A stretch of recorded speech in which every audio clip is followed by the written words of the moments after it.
Black Star Network is here. Hold no punches! I'm real revolutionary right now. Support this man, Black Media. He makes sure that our stories are told.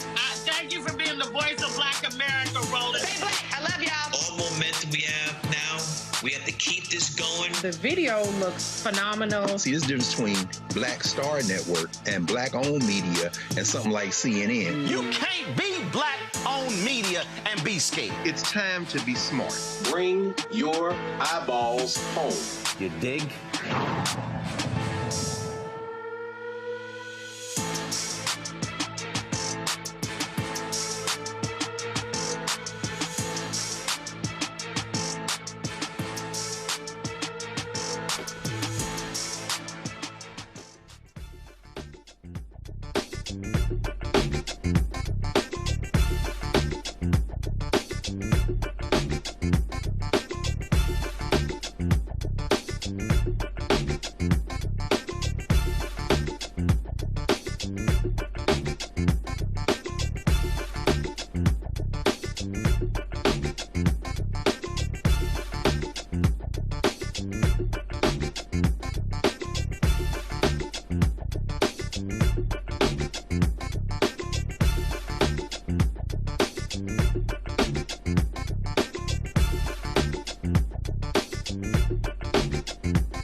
Folks, today's Wednesday, May 13th, 2026, coming up on Roland Martin Unfiltered, streaming live on the Black Star Network. Georgia governor announces he is going to call a special session to gerrymander their maps. They're going to take out black representation.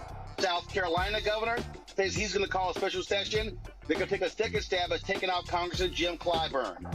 Organizers are planning a massive day of action on Saturday in Montgomery, Alabama. We're going to talk about that. Stacey Abrams will join us on today's show. Lots to break down. And Donald Trump trashes another black female reporter. He continues his assault on black women. It is time to bring the funk. On Roland Martin Unfiltered on the Black Star Network. Let's go. He's got it. Whatever the miss, he's on it. Whatever it is, he's got the scoop, the fact, the find. And when it breaks, he's right on time and it's rolling. Best believe he's knowing. Putting it down from sports to news to politics. With entertainment just for kicks, he's rolling. It's on go, y'all. It's Roland Martin, yeah. Rolling with Roland now. He's funk, he's fresh, he's real, the best, you know he's Roland Martin now.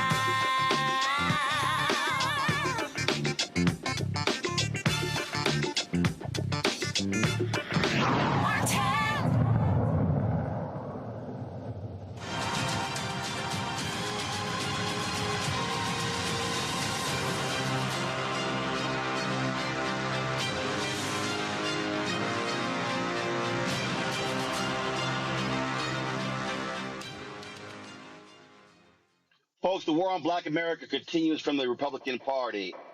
Today, Georgia Governor Brian Kemp announced that he is going to call a special session on June 17th to redraw their map. So you have 4 African Americans representing the state. One of them recently passed, Congressman David Scott. And so we'll see exactly what's going to happen there. South Carolina governor announced that he's going to call a special session to try to redraw the seat of Congressman Jim Clyburn. An effort failed yesterday when all the Senate Democrats voted against it and 5 Republicans joined them. If they do a special session, it will only require a simple majority of Republicans, and so they have the votes to actually get that done. And so this attack continues, the targeting of black elected officials. Later in this show, we're going to talk to Congressman Marc Veasey of Texas. His district was wiped out in the initial gerrymander. So Texas, he's one of 2 African Americans who will not be returning to Congress. We'll also be talking to Gerald Griggs, who runs the Georgia NAACP, about what's happening in Georgia. And Tennessee Rep. Justin Jones will join us. Republicans there are attacking Democrats, removing them from all committees as a result of them protesting the action to wipe up the congressional seat in Memphis. What we are seeing, as we keep saying, y'all, is a massive attack on black America. And the only response that we can actually have is a massive, massive, massive voter turnout in this country. And so on Saturday, we're going to be in Montgomery talking, first, we're having a massive rally. There are going to be satellite rallies all across the country as well, happening on the same day. This is all about creating the largest black voter mobilization since, to be honest, the election of Obama in 2008. Before that, the 1965 Voting Rights Act. Stacey Abrams, who ran twice for governor of Georgia, was very much involved in voting rights, joins us right now. And Stacey, glad to have you on Roland Martin Unfiltered. We have been framing this as a GOP attack on black America. I have been saying for more than a year, the Republican Party was to completely defund black America. They're targeting every facet, political power. They're targeting nonprofits. They're targeting economics. They're targeting education, health, you name it. And so this year, the Republican Party, what they're doing right now, poses an existential threat to the future of black America. I think you're right. But what I think we have to understand is why. This is about power. This is all about power. We know that in 2046, the United States of America is going to be a majority minority country. And they know that the community that has been the most both at risk and responsible for the advancement of communities of color, for the advancement of the marginalized and the oppressed, has been the Black community. So if you take us out, if you diminish our political power, you eliminate our economic power, you remove our educational opportunities, that gives the authoritarian regime, because that's what this is, it gives them the ability to construct the America they wish they had, as opposed to the America we have helped to build. And so it is absolutely true that they are targeting us intentionally, assiduously, but they are doing it by misunderstanding where we are today. They are using a Jim Crow playbook in a very different era. There are enough of us, especially when we are in coalition with other communities of color and with people of good intention, that we can not only fight back, we can win.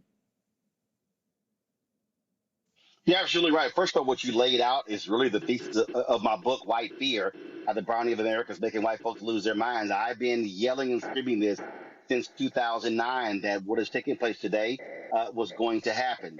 But what also has to happen, though, is we've got to be maximizing our vote. What y'all did in Georgia, I mean, I will never forget 2012, the night Obama won. I was waiting to go on CNN. Then Congressman Chris Van Hollen was in the wings. And I said, Senator Van Hollen, I don't understand why y'all are not aggressively trying to mobilize and organize in Texas and Georgia. He said, red states, it's going to be too expensive. I said, no, it's not. You have to multi-year. He pretty much blew me off. Well, it was in 2012 where y'all didn't wait on national Democrats. Y'all said, hey, we're going to mobilize and organize this state. It showed up in 2020. The investment has to be made. And I dare say right now, Stacey, these white progressives and donors and others, as opposed to, waiting to fund things, for the general election, they've got to be funding a massive voter turnout right now that is akin to what happened in 1965. It cannot be wait for the fall. This has to be taking place as we speak. Absolutely. And I'm going to add one number or one date. When I ran in 2018, we didn't register 800,000 people, but we added 800,000 people to voter participation. In 2014, Jason Carter, who was the candidate, ran a great campaign, turned out 1.1 million Democrats. When I ran in 2018, we turned out 1.9 million Democrats. We tripled Latino turnout, tripled Asian American turnout, increased Black participation by 40%, increased youth participation, and we held an increased white voter turnout. And so I say that to say we got the benefits and the spoils in 2020 and 2021, but we got to remember they were practicing voter suppression in 2018.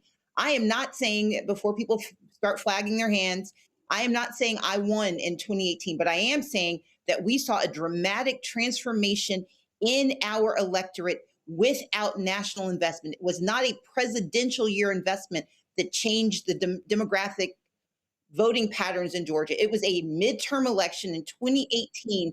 We added 100,000 people. And if we could do that in Georgia without that national intention, we can do that everywhere in 2026 and 2028. Again, you talked about that, but right now, what really has to happen, I keep talking about a freedom summer, and it has to be massive turnout, massive registration, but also we need white allies to be registering white people. I mean, Black folks are making it happen, and we see what's going on Saturday. This needs to be happening. Latinos are criticizing Puerto Ricans and others in Florida are criticizing what Ron DeSantis did to them. Well, I'm like, well, guess what? Y'all going to be organizing and mobilizing your community as well. This is all hands on deck. Yeah, it's all hands on deck. But the reason I wanted to emphasize is that we keep thinking that we've got to wait for a presidential election to win. And I think you're right. This is an all hands on deck moment. And the reason I lifted up 2018 is that we've done it before. We came very close. We came within 54,000 votes of winning the governor's race. We flipped 14 House seats under Republican drawn maps. They gave themselves those seats and we took them back. And so I want us to understand that this isn't about 20 years ago or 30 years ago. This was 8 years ago. We know how to do this.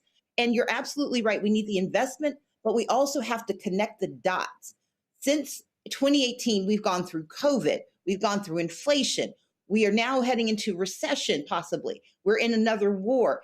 And what we have to do in order to mobilize those voters is not just say, vote because we need you to vote. It's vote because your life depends on it. But then we got to connect the dots. We've got to explain why healthcare is broken, especially in the South. We've got to explain why housing is a problem in the South. We've got to explain why education is under assault. We have to do the work. This Freedom Summer and Freedom Fall has to be about showing people the freedom that democracy guarantees, but only if we seize that power. They are playing for power. We've got to play for power too. Absolutely. Initially, Governor Brian Kemp was going to sit out this gerrymandering. Not today. He announced he's calling a special session on June 17th. Yesterday, people thought that Congressman Jim Clyburn was safe. When the Senate voted it down to gerrymander, the governor's calling a special session. So Georgia, they may be looking to take away a couple of seats there. So your thoughts on this decision, this continual attack. We've already seen it in Tennessee, in Alabama, in Mississippi. The governor called off their special session because the federal courts basically punted on the need to redraw the map. They were supposed to redraw their state Supreme Court maps because they were racially discriminatory. Well, because of the Louisiana versus Calais decision, they now don't have to. And so black folks are clearly getting screwed by this. I don't call them the Supreme Court. I call them the extreme right court. Absolutely. So I want to put into context what happened in Georgia. So Georgia's been trying to break democracy for a while. And part of the reason for the special session in June is that the state legislature, the Republican-led state legislature, has removed the mechanism for actually counting ballots in Georgia in November. We use a QR code, and that QR code is no longer legal, but we don't have a backup plan. And so one of the reasons they have to call that special session is to deal with that. They are layering on top of it a redrawing of the maps. But here's the thing to understand about Georgia. Those maps are going to be redrawn after our primaries, which means it won't affect the legislative seats, the congressional seats for 26. They're changing the maps for 28. And what we also have to understand is unlike Tennessee, unlike South Carolina, unlike Alabama, unlike Louisiana, unlike Mississippi, the state of Georgia is 46 to 48% people of color. They no longer have a slam dunk if they try to change the maps. And so they've pulled back as many as they could to get us down to the 4 that we have. But what they cannot do is stop us from fighting back. And so Georgia has a real opportunity in this upcoming election to flip our house, to win statewide elections. But we can do a lot between now and November that other states don't have the opportunity to do. South Carolina is in a different posture. They can absolutely try to crack in South Carolina, the Black district, Jim Clyburn's district. The thing to remember there is that 5 Republicans just yesterday said no. McMaster may try to do it again, but what those folks are looking at is not what happened in Indiana alone, because they're worried that they're going to get treated like Indiana. They're also worried about the fact that they can count. In order to crack Jim Clyburn's district, you got to put those people somewhere, and they're deeply concerned that their districts will be in jeopardy. But what we can do with all of this, Roland, is remember that they are clearly afraid, which is why they are moving with such speed. You are absolutely right. We have to be at the ballot box, but we also have to be at the courts. I was in Nashville the day they did the first hearings on that map and then passed them that Thursday. The lawsuit got filed the next moment. So we've got to support those lawsuits. We've got to make certain we're connecting the dots for community members. We've got to use every civic organization we have, churches, the Divine Nine, everyone who has a conversation has to have those conversations. But then the last thing you said is critically important. This is a coalition moment. We are 15% of the population, but we are 100% of the target. And so we need friends. We need to be in coalition with Black, brown, white, every community that is of interest, that believes in democracy. Because we got to remember, this isn't about a horse race anymore, Democrats versus Republicans. This is about whether we're going to have authoritarianism that seizes our power or democracy that means we share our power. And as long as we play a horse race game, we're going to lose. But when we start running that marathon to save democracy, that's when we win.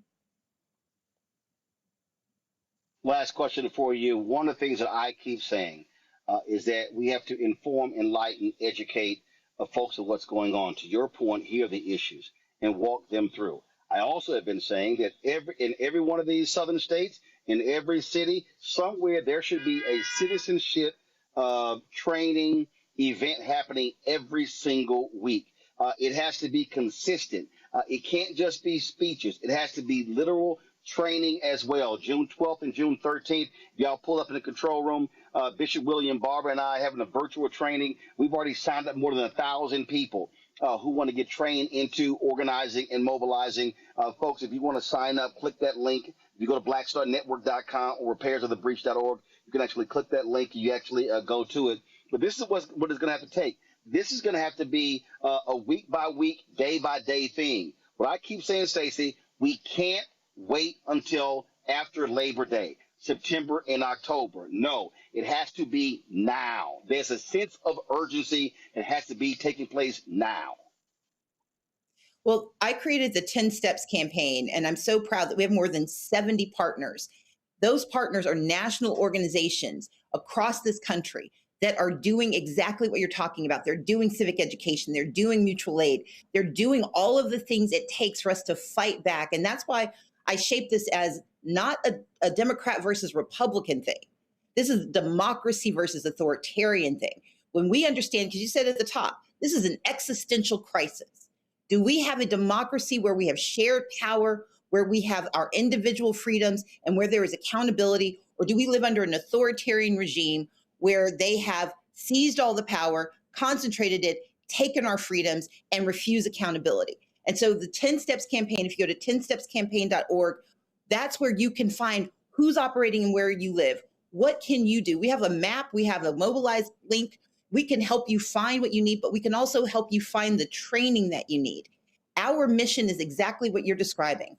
We need all hands on deck. But we also need to believe that we are entitled to more, that we should demand the democracy we deserve. Elections are part of it. Elections can't be all of it. So we've got to do the work for November, but we've got to work from now through November and then into 27 and 28 and 2030 when the U.S. Census happens, because that's their next step. They're going to try to change the lines now and change the numbers next. We've got to anticipate what's coming, and we've got to do that work. And one of the things I'm encouraging people to do is go to 10stepscampaign.org.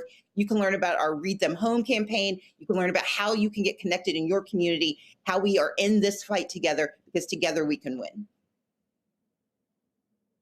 Absolutely. Stacey Abrams, we certainly appreciate it. Thanks a lot. Thanks for having me. All right, folks, quick break. We come back. We'll check with my panel as we continue to break these things down. Also, Congressman Marc Veasey will be joining us right here on Roland Martin Unfiltered on the Black Star Network. Back in a moment. This is a national issue. And it's happening right here in Middletown. This isn't just about a school. It's about opportunity. Application was approved. Ranked as #1 by the Connecticut State Board of Education in 2023. No one can give us an answer why. Roland Martin is coming to Middletown. He wants the country to know about our struggle for our children's education and future.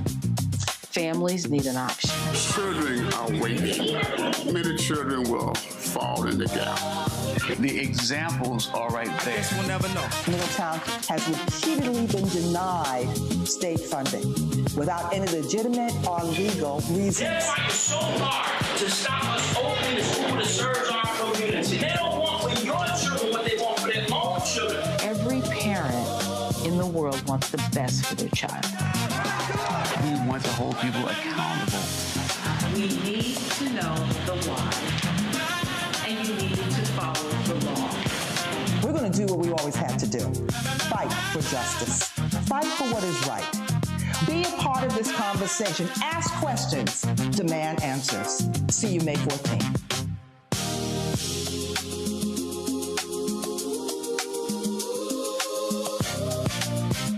Been trying to erase black political power since Reconstruction. Now the Supreme Court is helping them finish the job. First came Shelby County versus Holder in 2013, the ruling that gutted the Voting Rights Act. Then came Brnovich in 2021, another ruling, another piece torn away. Now comes Calais, the case civil rights leaders warned could cripple the last major federal protection against racial vote dilution. And within days, Tennessee eliminated its only majority black congressional district. Louisiana, South Carolina, Alabama. The same strategy is spreading across the South. The old Jim Crow used poll taxes and literacy tests. The new Jim Crow uses gerrymandered maps, voter roll purges, polling place closures, and court rulings that make black communities politically invisible. But this story doesn't end in a courtroom. It moves to Selma. May 16th is a national day of action. Faith leaders will gather at the Edmund Pettus Bridge at 9 a.m. A mass rally follows at the Alabama State Capitol from 1 to 5 p.m. 1965 was Freedom Summer. This is Freedom Summer 2.0 because they are still trying to erase black political power, and we will not bow.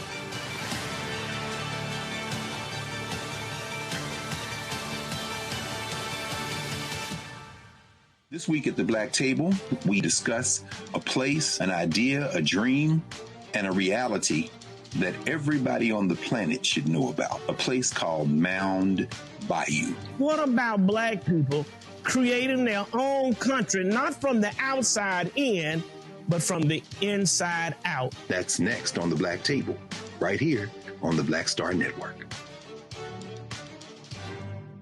On a next, A Balanced Life with me, Dr. Jackie, a relationship that we have to have. We're often afraid of it and don't like to talk about it. That's right, we're talking about our relationship with money.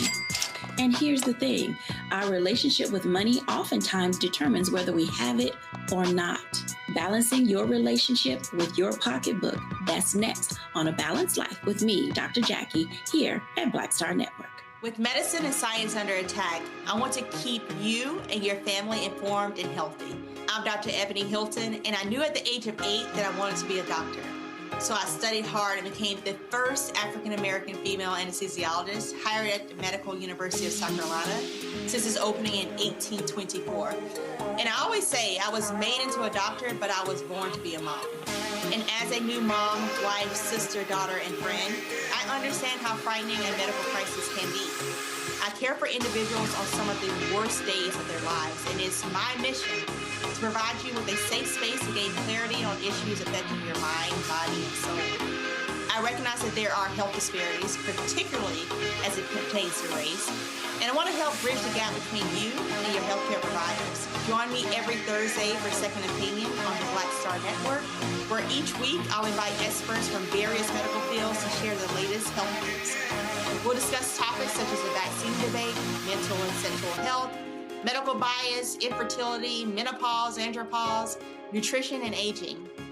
Together with my medical colleagues, we aim to provide you with a second opinion. Don't miss it, Thursdays only on the Black Star Network. Hi, I'm Swain Cash, Basketball Hall of Famer, and you're watching Black Star Network.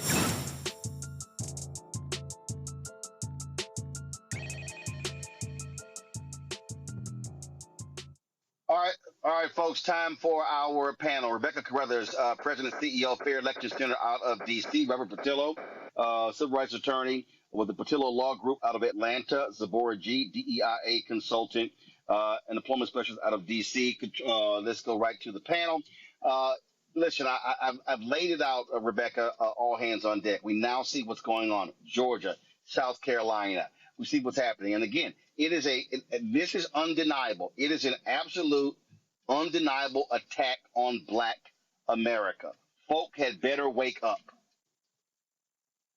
You know, I think it's very important for your viewers to understand the full ramifications post a Calais world. So right now, you hear us talking about congressional maps. You also hear Governor Kemp say, hey, we're going to redraw these congressional maps ahead of 2028, but also we're going to redraw state house seats as well. So that's both the state house and the state senate. But guess what? As a result of Calais, they can also go down to the county level. They can redraw county commission seats. They can redraw school board seats, city council seats. If you have utility districts, they can redraw those seats as well. And there are majority Black seats, majority minority seats, or seats that have at least 35-40% Black folks in that district, which means that's enough of a tipping point to actually have a person of color representing you in that seat. So people just need to understand and buckle up that we're in for the long haul here, because what we're seeing, especially across the South,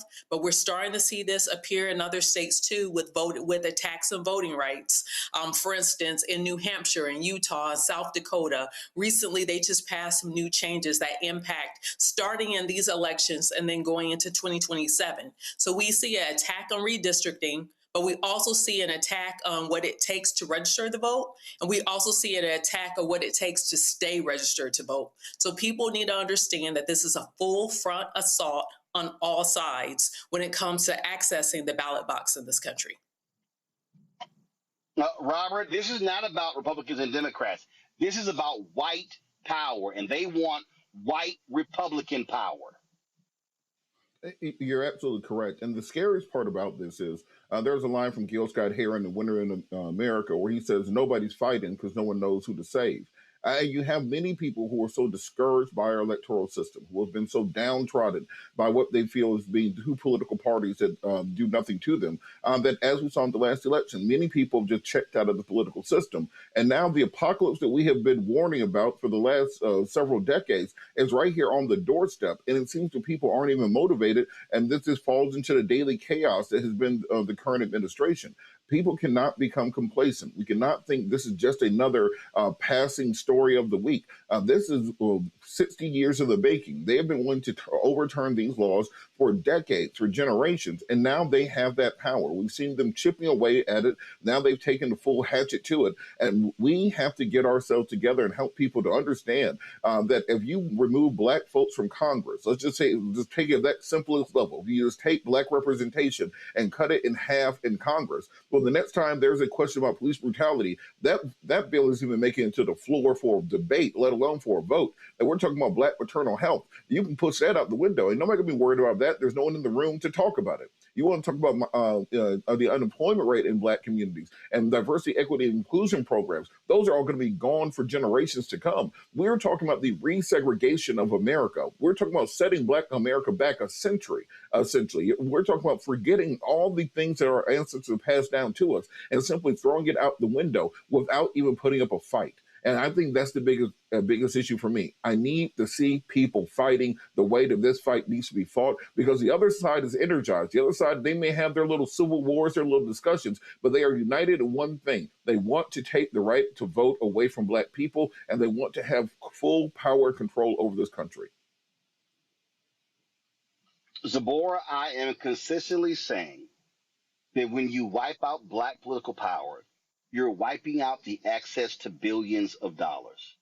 And if you have white conservative Republicans in these seats, they are not going to be looking out for the interests of Black people, Black communities, Black neighborhoods. And so we're about to see a massive shift in resources, and folk had better wake up to realize what is happening. It is before our very eyes.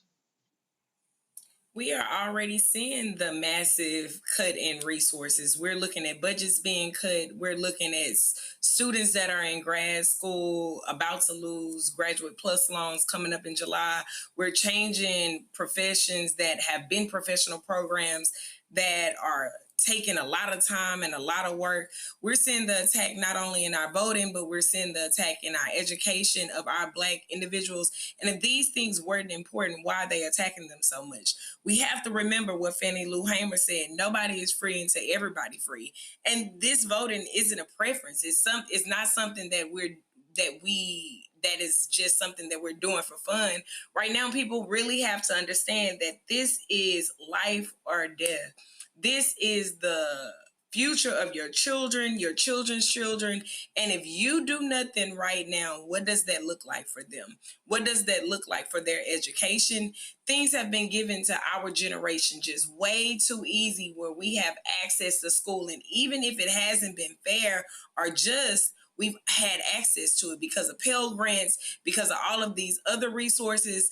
And we are losing these resources. And if we don't get up and vote, if we don't get off our butts and really get out there and get community oriented and understand that even if you are rich or you have all of the resources you need, there's somebody that does not have those resources, and we have to fight for them. Too many people throughout our history have fought for us to have these rights, and we have to go take water to the polls, be someone's transportation. We have two hands. Take one person in this hand and one person in this hand, and you make sure you're not just taking yourself to the polls, but you're getting your family, your cousins, your brother, your sister, them, and everybody getting out there and they're voting. and they are aware. We got to educate each other. We're waiting for someone to come in our communities and educate us and change things for us. But if you're saying you're not being heard, but you're not voting where your voice is able to be heard, what are we doing? We can't keep screaming at social media and screaming at TikTok, saying we don't like the way things are going, but we're not showing up in the primaries. We're not showing up in these local elections. We don't know what's going on. You don't have the right or you can't keep saying what you don't know when you can go find out everything else. You can get on ChatGPT and find out everything else. We got to get out there and we got to do something. This is time to get off our butts and really get in the community and make some differences. Rebecca, if people want to keep just sitting here yelling tangibles, which, let's be real clear, those of us who understand politics have always talked about presenting our issues and having an agenda. So this notion that never existed before is nonsensical. But the reality is this here. You are guaranteed not to receive anything if there are people who don't look like you in there. And let's be real clear. And I've been seeing, a number of these little black conservatives hop up on Instagram and do all their posting and talking all these stories about, black, how great Republican Party is. Let's be clear. They have a significant anti-black agenda. It is an anti-black agenda. Roland, I would say right now, the ultimate tangible in this country is actually being a first-class citizen. I would say that the ultimate tangible in this country right now is actually having the ability to show up, register the vote, cast your ballot, and your ballot indeed counted. I think a tangible in this country is the ability for you to be able to afford to have proper housing, to have access to health care. I think a tangible is for you to be able to elect someone who has your interest in mind. To me, that's a very big tangible, not just in this moment, but that's a very big tangible of living and being a citizen in this country. Not only that, I think it's very important for people to understand. When the Republican Party was responsive to Black folks' needs, guess what? We voted Republican. When the Republican Party stopped being responsive to Black folks' need, we start voting for the party that was responsive to Black folks' needs in this country. People have to understand that for Black people in this country, we have been extremely pragmatic over the centuries. We vote for those who is more aligned to what it is that we need, who's responsive to us, who understand that we are taxpayers. So we also have a say in what this country looks like and what our local communities look like. So this isn't about Republican. This is not about Democrat. This is not even about progressive versus conservatism. This is whether or not I get to be a full class citizen, a first class citizen in this country or not. Absolutely. And it is going to take folks going everywhere, Robert. I mean, going everywhere, hitting every facet of Black America. That is what is going to take, and no one can be left out. And again, it has to be constant. It has to be consistent. It has to be every single day.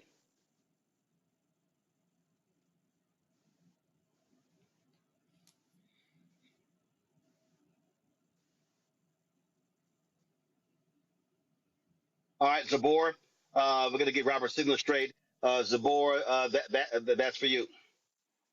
Yeah, definitely. I think that we're looking at all of these seats and our representation being took away.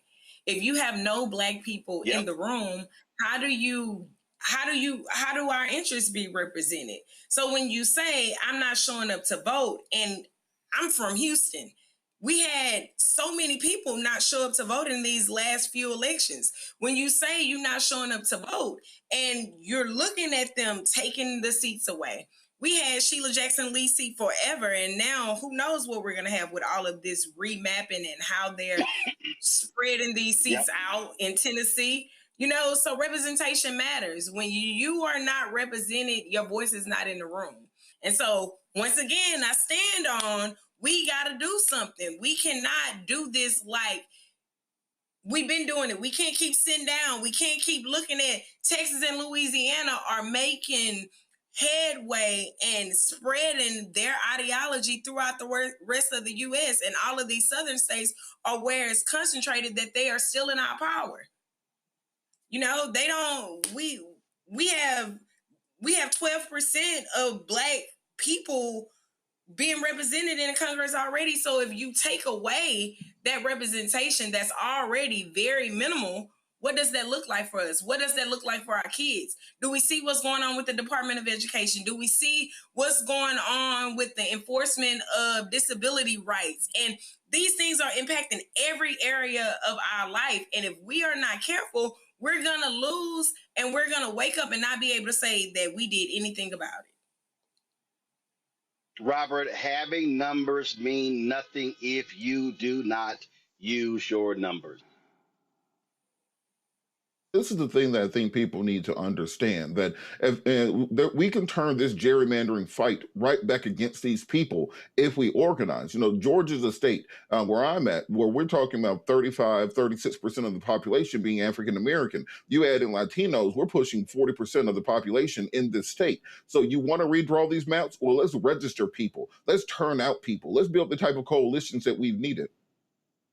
Yeah, we need to make sure that when folks are standing up, when folks are fighting, that they understand exactly what these battle lines are, that we aren't simply dealing with this imperial presidency that gets to do whatever they want. We're not dealing with a pontiff or a potentate, that we get to fight back. And guess what? If we take back the House in this November's election, then we get to have oversight hearings. We get to actually find out what they've been doing with all of our money. And we get to set up for the 2028 election. And we get to make these demands going into 2028. We get to let the Democratic Party know, well, look, if we're saving your tails this time, then I want a Project 2025 style agenda when we walk in that door on day one. We want everything that has ever been on our wish list, because MAGA got everything that was on their wish list. So Donald Trump can do that for his base and for the people behind him. We are expecting the same thing going forward, but it's a fight that we can win. As Reverend Jackson would say, we've never won a fight that we didn't fight. We've never lost a fight that we did. So it's time to get out there and fight if we're going to go forward.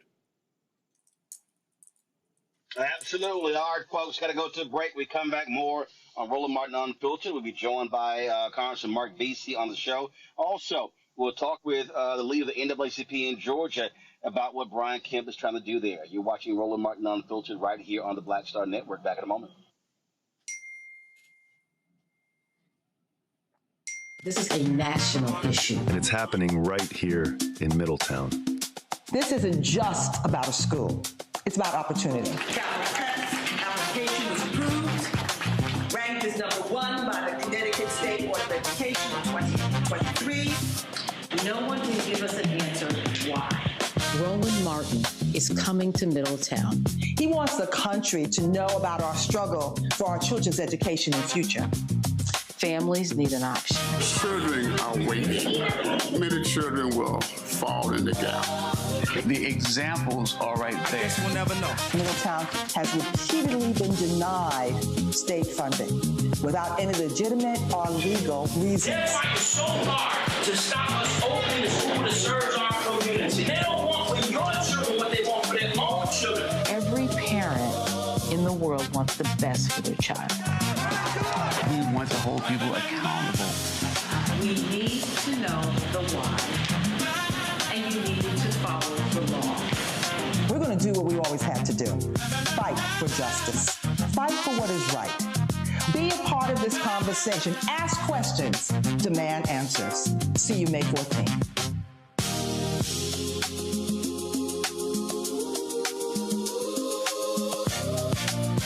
Trying to erase black political power since Reconstruction. Now the Supreme Court is helping them finish the job. First came Shelby County versus Holder in 2013, the ruling that gutted the Voting Rights Act. Then came Brnovich in 2021, another ruling, another piece torn away. Now comes Calais, the case civil rights leaders warned could cripple the last major federal protection against racial vote dilution. And within days, Tennessee eliminated its only majority black congressional district.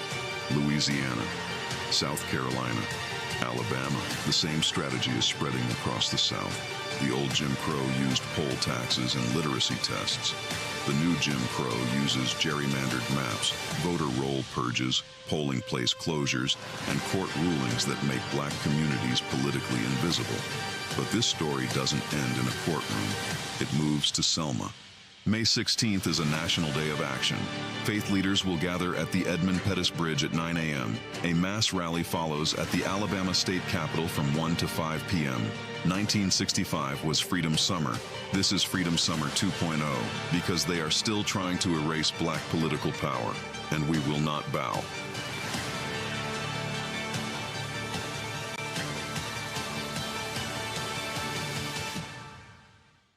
On a next, A Balanced Life with me, Dr. Jackie, a relationship that we have to have. We're often afraid of it and don't like to talk about it. That's right, we're talking about our relationship with money. And here's the thing, our relationship with money oftentimes determines whether we have it or not. Balancing your relationship with your pocketbook, that's next on A Balanced Life with me, Dr. Jackie, here at Black Star Network. Hey y'all, welcome to The Other Side of Change, only on the Black Star Network and hosted by myself, Bria Baker, and my good sis, Jamira Burley. We are just two millennial women tackling everything at the intersection of politics, gender, and pop culture. And we don't just settle for commentary. This is about solution-driven dialogue to get us to the world as it could be and not just as it is. Watch us on the Black Star Network, so tune in to The Other Side of Change.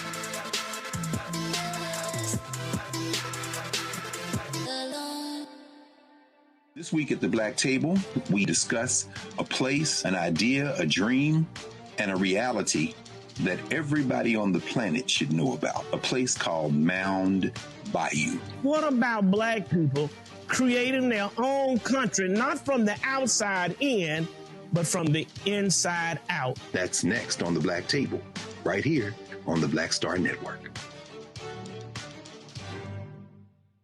I'm Brittany Noble, Midwest-born, HBCU educated with experience in newsrooms across the country. Well, I've teamed up with Roland Martin to bring to you The Breakdown. This isn't just news. It's our stories, our voice, our community. Join me for The Breakdown, Monday through Friday at midday, only on the Black Star Network. Hatred on the streets, a horrific scene, a white nationalist rally that descended into deadly violence. White people are losing their damn minds. As an angry pro-Trump mob storms the U.S. Capitol, we've seen shooting. We're about to see the rise of what I call white minority resistance. We have seen white folks in this country who simply cannot tolerate black folks voting. I think what we're seeing is the inevitable result of violent denial. This is part of American history. Every time that people of color have made progress, whether real or symbolic, there has been what Carol Anderson at Emory University calls white rage as a backlash. This is the rise of the Proud Boys and the Boogaloo Boys. America, there's going to be more of this. Here's all the Proud Boys, guys. This country is getting increasingly racist in its behaviors and its attitudes because of the fear of white people. The fear that they're taking our jobs, they're taking our resources, they're taking our women. This is white fear.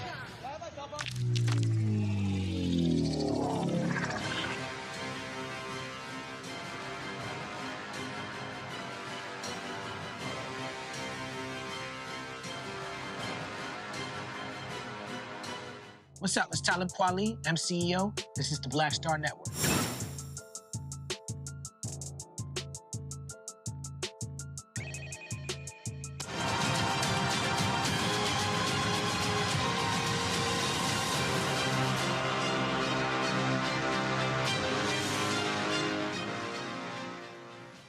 Folks, as I said earlier, Governor Brian Kemp of Georgia is calling a special session on June 17th to change their maps. Now, they won't go into effect until 2028. Georgia has a primary taking place on Tuesday, but when it comes to those two Supreme Court races, that's all for all the marbles. We've had both of those Democratic candidates on, and so we'll talk more about that, give you their names in a little bit. But again, what Brian Kemp is trying to do, now he's already signed into law a change that made various races in county races like DA nonpartisan because that they have been afraid of losing. They've been getting their butts kicked on the local level. And so the regular session of the 2026 General Assembly concluded on April 3rd, requiring a special session to address redistricting.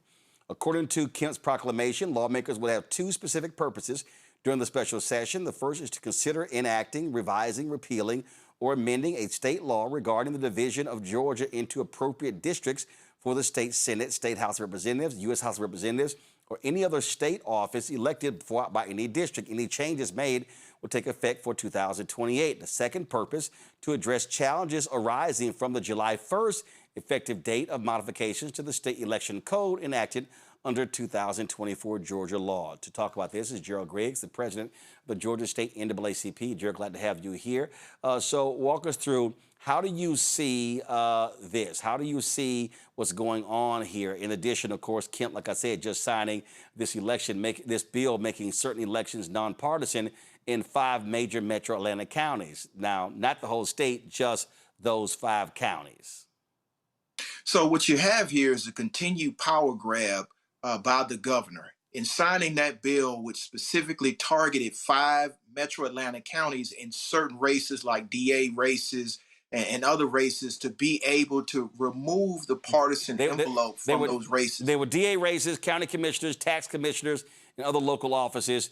Again, predominantly black counties, Fulton, DeKalb, Gwinnett, Cobb, Clayton counties, making them nonpartisan because they've been getting their asses kicked by having it D versus R. Exactly. And they want to be able to remove the ability for them to choose their candidate of choice by removing those symbols. But now what the governor also did in this new calling of the special session, he's going to redraw the district lines because of the decision made by the Supreme Court. This particular decision will only go into effect in 28, but it signals a turn that we have been concerned about for years in Georgia, and that's continuing reduction of the power of the African-American vote to pick their candidates of choice through voter suppression and gerrymandering. So what we are seeing is the continued over-encroachment on the African-American vote in the state of Georgia, and we are completely focused on fighting this with every fiber that we have, because there, as you have said, there's already a primary election that is going on and nonpartisan races, which will occur on the 19th. So we want everybody in the state of Georgia to, one, watch what's happening in real time and the continued effort to silence African-American voters and people of color, but 2, go out in mass numbers and vote in this election and in the general election, which will be the midterm election, because our redistricting will not take place ahead of the midterms. And again, so let me walk people through. I'll give you an example of what happened in Texas. Texas, your large counties used to be red. Dallas County, first of all, the entire state of Texas used to be blue. Then it went red. Well, then Harris County, Dallas County went back to blue. And so Republicans in the legislature was so incensed they kept getting their asses kicked in Harris County. So what they did was they got rid of straight ticket voting. Now, Republicans used to clean up straight ticket voting.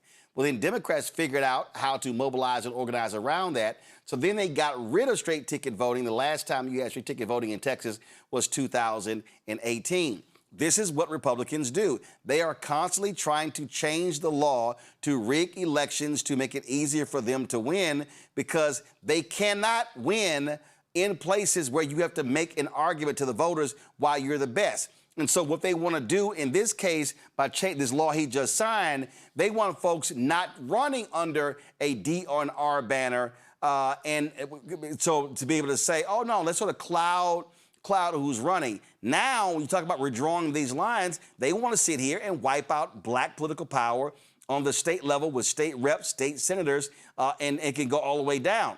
This is why I keep saying to black folks in rural Georgia, in those 5 populous counties, you better understand the game at play, because this is about white, conservative, Republican power. Absolutely. And it's about the growing diversity that's happening in the state of Georgia, and wanting to silence the voices of that diversity.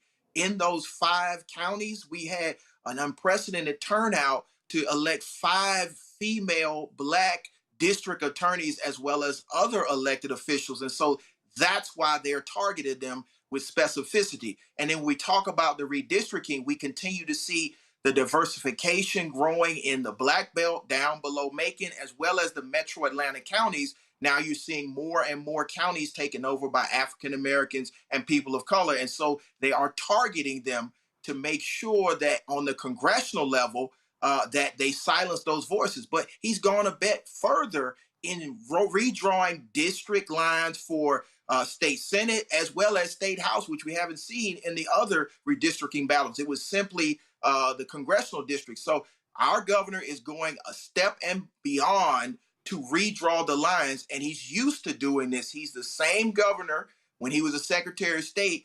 He presided over his own election, and we saw how that turned out. So they are resetting the rules, replaying the game, and slanting the game away from the continued growing of African American minority voting power in the state of Georgia.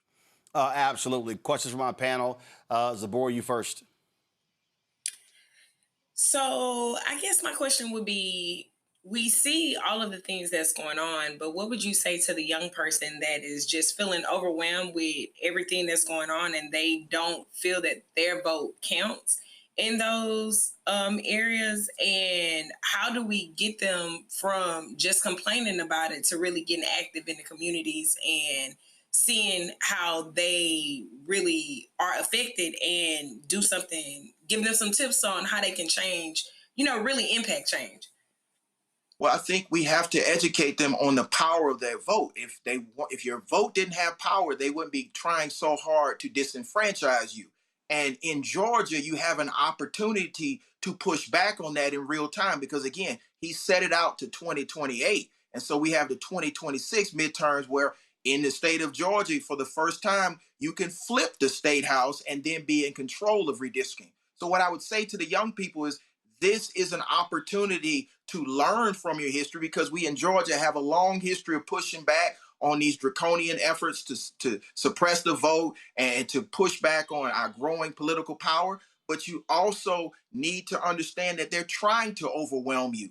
So you don't allow that spirit of fear to come in. You focus, mobilize, and use the spirit of your ancestors in this state to push back. And it starts with the primary election that's happening right now. Early voting is still going on right now. Rebecca? Yep, since the last time we've had a federal election, Georgia has criminalized certain aspects of how we organize. One of the ways that they have criminalized is how we support people who are waiting in those hours-long lines. Another way that has been criminalized is how we gather in the streets. Another way that has been criminalized is even with how we do certain voter registration tactics that were legal, but now have been made questionable. So tell me, what is the way in which you are encouraging community members to get engaged in Georgia? And what types of education are you all doing on the ground to make sure that people understand how to do this work, but in a work that doesn't run afoul of these new restrictive laws?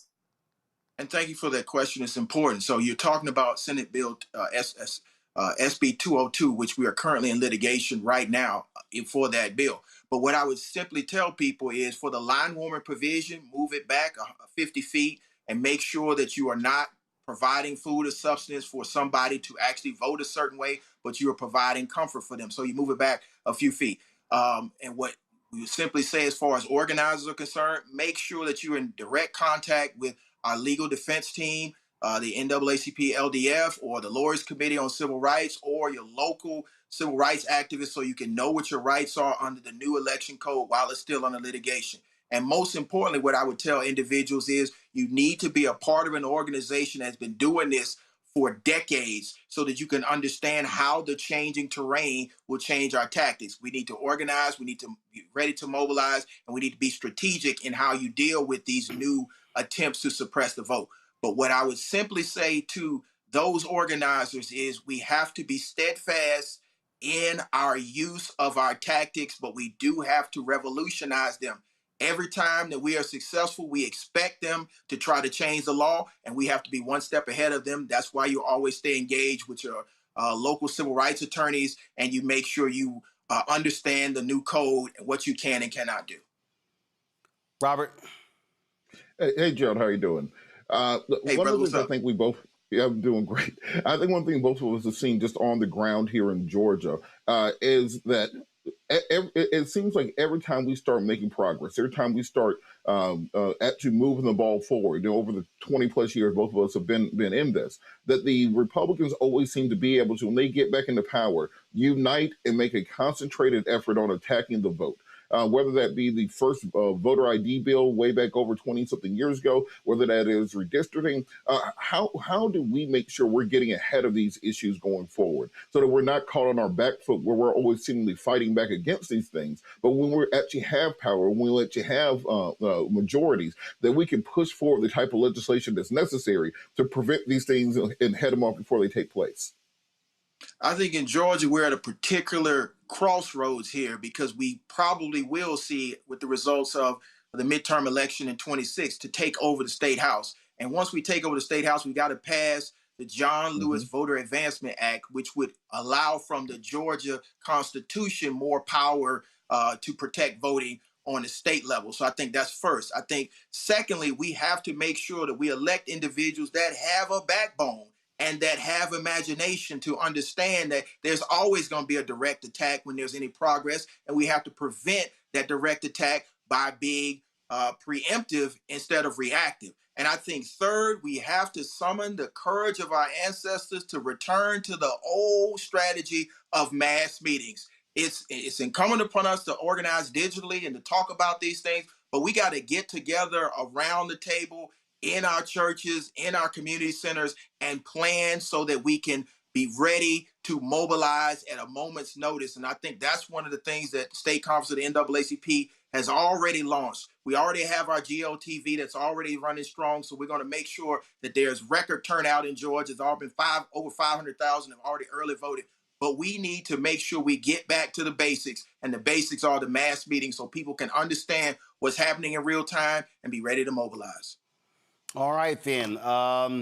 Gerald Griggs, we appreciate it, man. Thanks a lot. Thank you. Folks, joining us right now is Texas Congressman Marc Veasey. Glad to have you on the show. We have been looking at, all of this stuff started there in Texas when Donald Trump told Republican MAGA Governor Greg Abbott, I won 5 seats, and then they responded. Now we're seeing with this Louisiana versus Calais decision, the Supreme Court is doing the bidding of, I call it the extreme court, doing the bidding of these Republicans. And so we see what has happened in Mississippi, in Alabama, in Tennessee. South Carolina's about to move. We're talking about Georgia as well. North Carolina had already gerrymandered. And so, what are you hearing from your CBC colleagues about this attack on black political power? Yeah, obviously that is the #1 topic right now in the CBC is like, what are we going to be able to do? What does the future of the CBC look like because of everything that we're seeing from these Southern legislatures? I will tell you that when I saw what was happening in Texas and how easily the Republicans in Texas went along with this and how easily Greg Abbott went along with it, I was not surprised that he moved to other parts of the South. Many of us have been warning that it was probably going to happen all along, particularly in light of the Calais case, when no one knew at that time when it was going to be determined. But it was always a concern, always a fear. And again, I'm not surprised, and we have to be ready to fight back, and we need to fight back with whatever means we have. One of the things that I've been talking about, and Roland, I know that you're an A&M fan. I'm a big sports fan. I've been telling people, we as fans, we have to stop watching these games. We cannot continue to let them exploit our children and make them billions and billions of dollars while they take our voting rights away. And it's not just the voting rights; it's everything that has been happening in southern states, particularly at universities. Whether it was the firing of Dr. McElroy at A&M, whether it's the gutting of DEI programs. The elimination of teaching critical race theory at universities and not allowing real black history to be taught at Southern universities. It's a whole laundry list of bullshit that they're doing in Southern states. And we need to fight back with whatever we have. And I think right now, sports is one of the things that we have. No, I'll be honest. I think what also has to happen, I would love for these parents of a lot of these top recruits to say, no, thank you. We're not going to send our kids to any of these SEC schools. And that means that if you are Texas and Texas A&M, if you are Alabama and Auburn, if you are Mississippi State and Ole Miss, if you're Tennessee, if you are Georgia, if you are the University of Florida, saying thanks but no thanks. Now, there are people out there who are saying, well, I think this is unfair to ask these black kids to do this. No, that's not what it's about. It's about knowing full well that the individuals, especially at these state schools, they're being led by these MAGA Republican governors, these MAGA Republican state reps and state senators.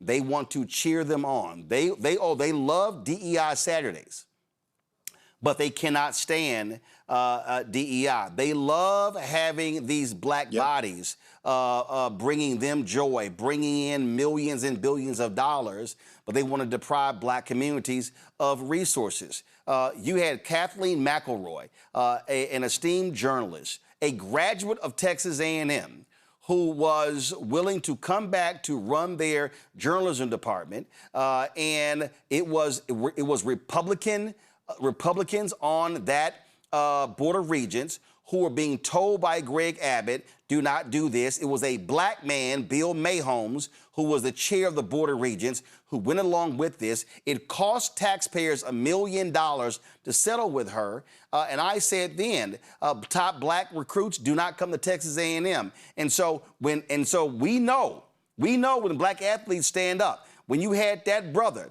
matter of fact, let me pull his name up. It happened in Mississippi. He was a running back. When that brother stood up and said, you know what? Yeah, I ain't really feeling playing under this Confederate flag. When that brother did that, dog, they changed that flag with the quickness. They removed that flag from the Confederate emblem from the Mississippi State flag because they were scared to death of these black athletes not going there. And so black athletes do have that level of power.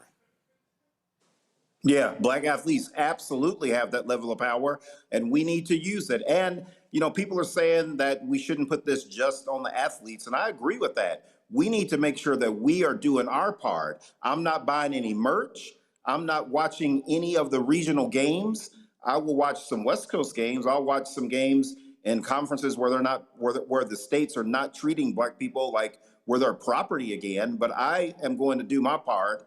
And we're asking parents, grandparents, student athletes, jump in that portal. I know it's too late for this season, but like you mentioned in the segment right before I came on, Georgia is talking about doing this in 2028. And there's already word going around that Texas is going to redistrict again in 2028 and take us down to only 6 Democratic seats statewide. And I believe that Greg Abbott will do it. He's fool enough to do it if Donald Trump asks him to do it. And so we need to understand that this is going to be a long-term play, and we need to make sure that we are focused.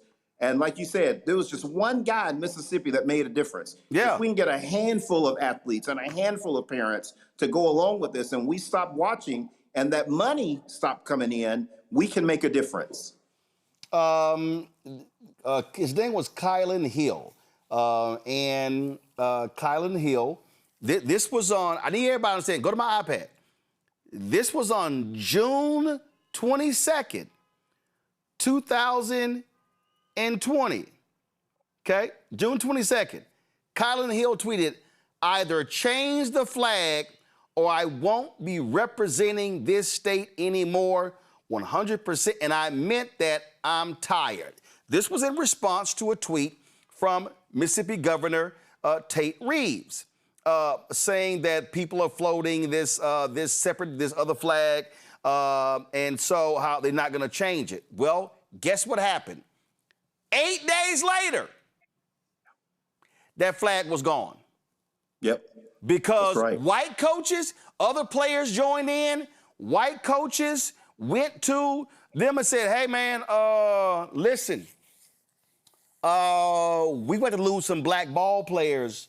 So y'all gonna have to sit here and do something. That's right. That same Tate Reeves, that racist Tate Reeves, yep. On June 30th, signed a bill into law. That's how fast it moved. On June 22nd, a black football player at Mississippi State said, I am not representing this state. He's one of the top running backs in the country at that time. 8 days later, that Confederate emblem was removed from the state flag because they knew, those white Republicans in Mississippi knew Ole Miss and Mississippi State could not survive, could not win any games having just white ball players. Yeah, that's right. And Roland, there's even a more recent example. And I hate that I cannot think of her name right now. LSU basketball player. She's in the WNBA now. The same governor that's signing this racist map into law in Louisiana right now, Governor Landry. He said he was one to put a Charlie Kirk statue up at LSU, and she went on Twitter and called his ass out on it and said, bullshit, you will not put up a Charlie Kirk statue. And the Charlie Kirk statue is still not up. They were going to put it right by the Mike the Tiger mascot that they have there. And so these athletes, if they use their voice, they can make a big difference, and we can start to finally work on resetting some of this, because the damage that the Republicans are doing in these states are going to affect us, and not just on the federal level, as the previous guests you had on pointed out, state legislative seats, county commissioner seats, city council seats. This is going to impact us for a long time if we do not act now. Yeah, that was Flau'jae Johnson, and what she did was she quote tweeted. Let's see if we can pull it up. So Jeff Landry put out this video saying they were going to do this Charlie Kirk statue. Give me 1 second and pull it back up. She quote tweeted these four right here, those 4 question marks. And yeah, that did not happen. And it still has been put up. So yeah, what we are saying to black athletes, but more importantly, we're talking to their black grandparents and their black grandparents. And this is all this requires, Representative Veasey. If one top 300 recruit, if one says, I will not be going to a SEC school in a state where they are disenfranchising black people, I'm telling you, it is going. That's all we need is one. Yeah, just one. And and listen, that brother may have already was going to sign with Illinois or Big Ten school or ACC school or somewhere else. But guess what? And not just SEC. Make it clear, y'all ACC schools, yeah, ain't coming there as well. This is what we're talking about. What we're talking about is this is the opportunity to break their backs, because we have to use everything at our disposal, and athletics is one of those. And guess what? Texas, Louisiana, Mississippi, Alabama, Florida, Tennessee, Arkansas, South Carolina, North Carolina, those schools cannot survive playing football or basketball without black people. That is absolutely correct. And I also want to remind the parents and the grandparents and the student athletes that may be listening to us right now, they don't care about our kids. I will give you a perfect example of that, because a lot of Republicans, and I've done social media on this, I'm doing something on Instagram and Facebook every day, urging people to hop in the portal, hop in the portal. There's something I'm saying repeatedly. We have a bill on the floor next week. It's called the SCORE Act. And if you look at the language in the SCORE Act, it goes after black athletes. It says that you can use name, image, and likeness, but you can't have a sponsor or an endorsement from a product that your school has a conflict with. So if you go to TCU and TCU is with Nike, you can't sign a contract with Adidas. That means you can't leverage your name, image, and likeness. That is the bill that Republicans have on the House floor, and it is coming out of LSU. Everyone knows it is Steve Scalise, because he's on Energy and Commerce Committee with me, and it is their bill. It is a bill that's coming from LSU. But so but here's the deal. You also, to be honest and listen, I want to add something. You also got some Black Caucus members who are sponsors on that. Shamari Figures in Alabama. You've got another system. I'm gonna pull the name up in a second. And so, I would hope that they are going to withdraw their names from the SCORE Act, because of the SCORE Act, and we're gonna do something on that on Monday's show. We're gonna go in depth on that. The SCORE Act absolutely is targeting black athletes. It is about black athletes, preventing them from being able to reap the financial rewards. And so that, to me, is what we need to be dealing with when it comes to the SCORE Act. And again, there are some Black Caucus members who are standing with them. I'm sorry, that bill needs to be defeated. That is an anti-black athletic bill. 100% it is a black anti-athletic bill. And it just shows that when these conservatives are going on X or Twitter, going on social media saying that you're not going to be able to get the black athlete out of the SEC. The SEC has the best collectives. If they pass this SCORE Act, it is going to take money out of the black athlete's pocket. And so to me, like Donald Trump said, you don't really have a lot to lose, because they are going after us anyway. They're going to find a way to continue to make sure that we have no leverage at all. And it's time for us to stand up now when it comes to the SCORE Act and when it comes to redistricting, and use everything that we have at our disposal to make sure that they understand that this is serious now and that we are not going backwards. Absolutely. Congressman Marc Veasey, we surely appreciate it, sir. Thanks a lot. Good to see you, Roland. We'll go to my panel. I'm going to tell you right now, Robert, this is real simple. Everything is on the table. Everything. Dr. King said April 3rd, 1968 at Mason Temple, his last sermon in Memphis, when he said, we must redistribute the pain. He said we must practice economic withdrawal. This is where we have to be talking with and educating parents and grandparents and athletes about what their power is, and getting them to understand that these folk, they're take your talent now. They want you running and passing and catching and shooting, but they don't want to employ you when you're done. They don't want to sit here and provide economic opportunities for you. They want to pull economic opportunities. They want to pull health opportunities. And so this is where they must be hit. I'm telling you, Robert, if 1, 2, or 3 black athletes publicly say, I will not go to one of these Southern schools, one of these SEC, ACC schools, trust me, it will send shockwaves through these legislatures, and last thing they want to see are their schools getting their asses kicked when the top black talent says, holla, I ain't coming. You're right, Roland. And also, we as the public, we have to vote with our wallets. We have to vote with our remotes.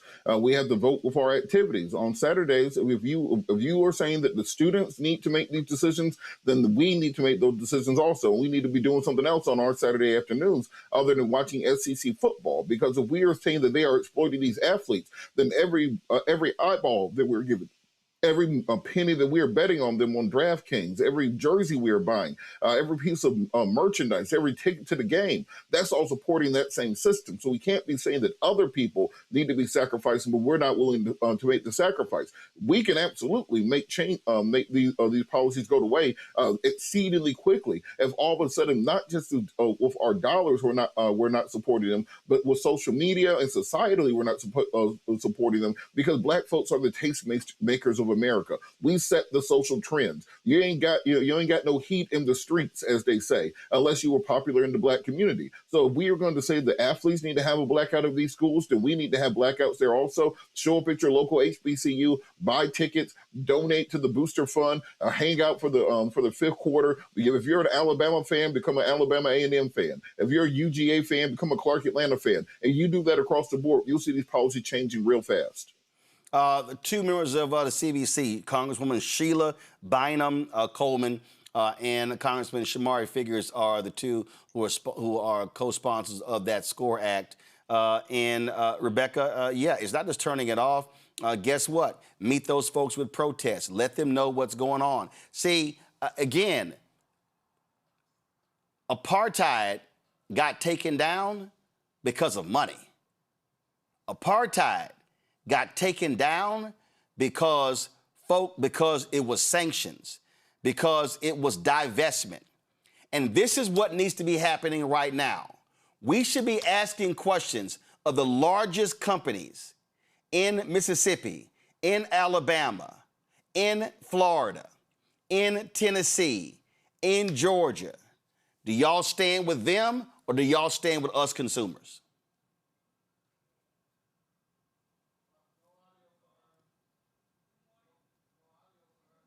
Rebecca, you're muted. So like what you're mentioning, a lot of these companies, their favorite color is green. So just like you quoted Dr. King talking about redistributing the pain, and we're talking about economic pain, we're talking about financial pain for these people who are on the sidelines and for these corporations who are on the sidelines and who are just looking off into the distance as these abysmal things are happening to our Black communities in this country. What people have to understand, the economic impact isn't just for the hospitality industry where these games are being played. The economic impact isn't just for the university. It's not just in the commercials that they run and the local channels that receive the money. But here's something else that we have to think about. Sports is so popular now, especially when it comes to betting. And if all of a sudden the very thing and the very platforms that promote sports betting, now they have a bunch of uncertainty because there's a bunch of athletes who aren't going to be where those athletes were supposed to be as people start to put their bets in, it's going to impact so many people in their pocketbooks. It's also going to impact everyday people who are invested in sports betting in this country. So as much as they've tried to tell a lot of athletes to shut up and dribble, the reason why they're telling athletes to shut up and dribble is because of the economic impact. So people have to understand how wide and how vast and the billions of dollars that's in that particular market. Robert? Look, Roland, the battlefield is already upon us. And we shouldn't be talking about things that we could do or should do or could possibly do. We have to talk about what we is going to do. We need to be putting together the battle plan for how and exactly why we're going to be promoting to our people to black out the SEC for this fall. And how and why we're going to tell them that, well, maybe we need to be pulling back some of our support from many of these NFL teams since they got rid of their policy before the 2025 season to require to have a minority offensive coach on the roster in order to open up that pipeline to future coaches. We have to say, if we're going to have a boycott, let's have a real boycott. Not we're going to occasionally sometimes maybe post about on social media about a boycott, but that we're really talking about inflicting the type of economic pain necessary to force action. You can look at what the situation between America and Iran right now. We've had sanctions on Iran for the last 50 years and did not change their action. That is all to say that we can't expect these things to take 72 hours or 60 days to work their way out. If we're going to be talking about doing these sorts of activities, they have to be planned for the long haul, perhaps not just years, decades, generations. They fought for 3 generations to overturn the Voting Rights Act. We can't seem to keep something together for 6 months. We have to get these things together because the fight is right here in front of us now. Zabor? We got to know that this is about collective survival. We can't just keep thinking that we're going to work in our silos and not make anything happen. Whatever power we have to use it. We have to make sure we choosing institutions that align with our community dignity. Yes, you can go there, play football, do all the things, but if that school is not going to support you and your education, if that state is not going to bring the dollars, money makes sense. We can't keep doing things that we're not hitting them where it really hurts and using our power that we have to really impact the policies that they are having. They are removing Black organizations like Black student unions and doing all of the things that make Black people marginalized at these schools. So yes, you may be going there for a successful athletic career, but what about your education? What about the support that you're going to need to pass these classes? And you may get the support you need because you are a star athlete, but what about the other Black individuals that are going to give you community in those spaces? So we have to have ownership over our access, ownership over our skills and talents and gifts, and realize who's owning what, who's controlling what, and how can we be entrepreneurial over the things that really matter to us. We can't be going to schools where they're limiting our success and those congressmen are voting for the SCORE Act that's going to impact the athlete directly, you know, we really have to understand that this is our economic and political power.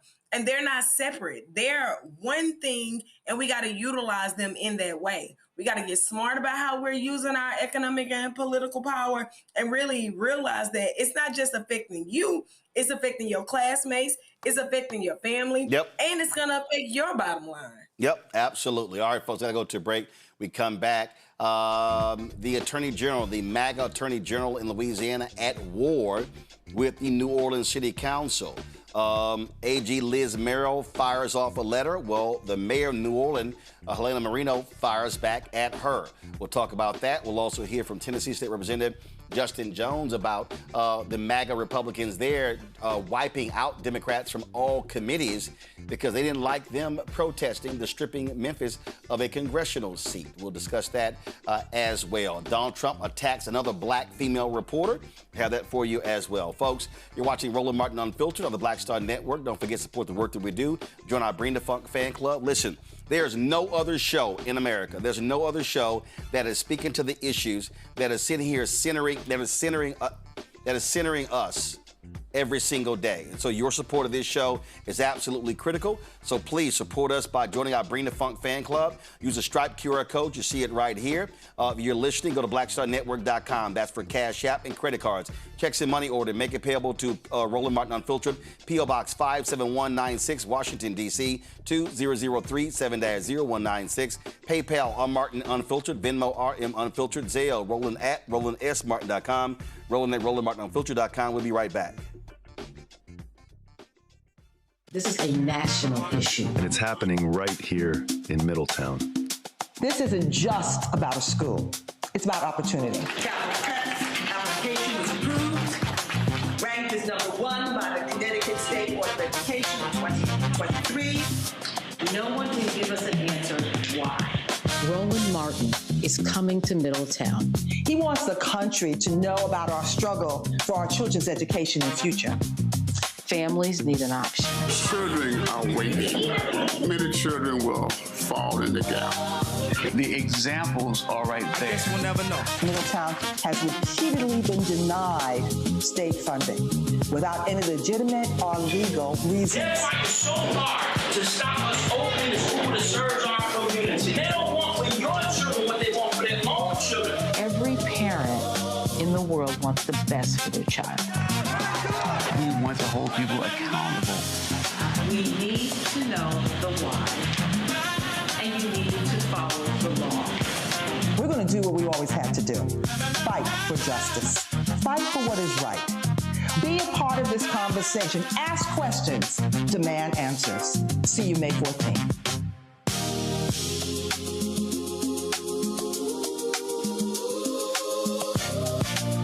How you doing? I'm Mark Curry, and you're watching the Black Star Network. That's why I got these glasses on, because that black star is bright.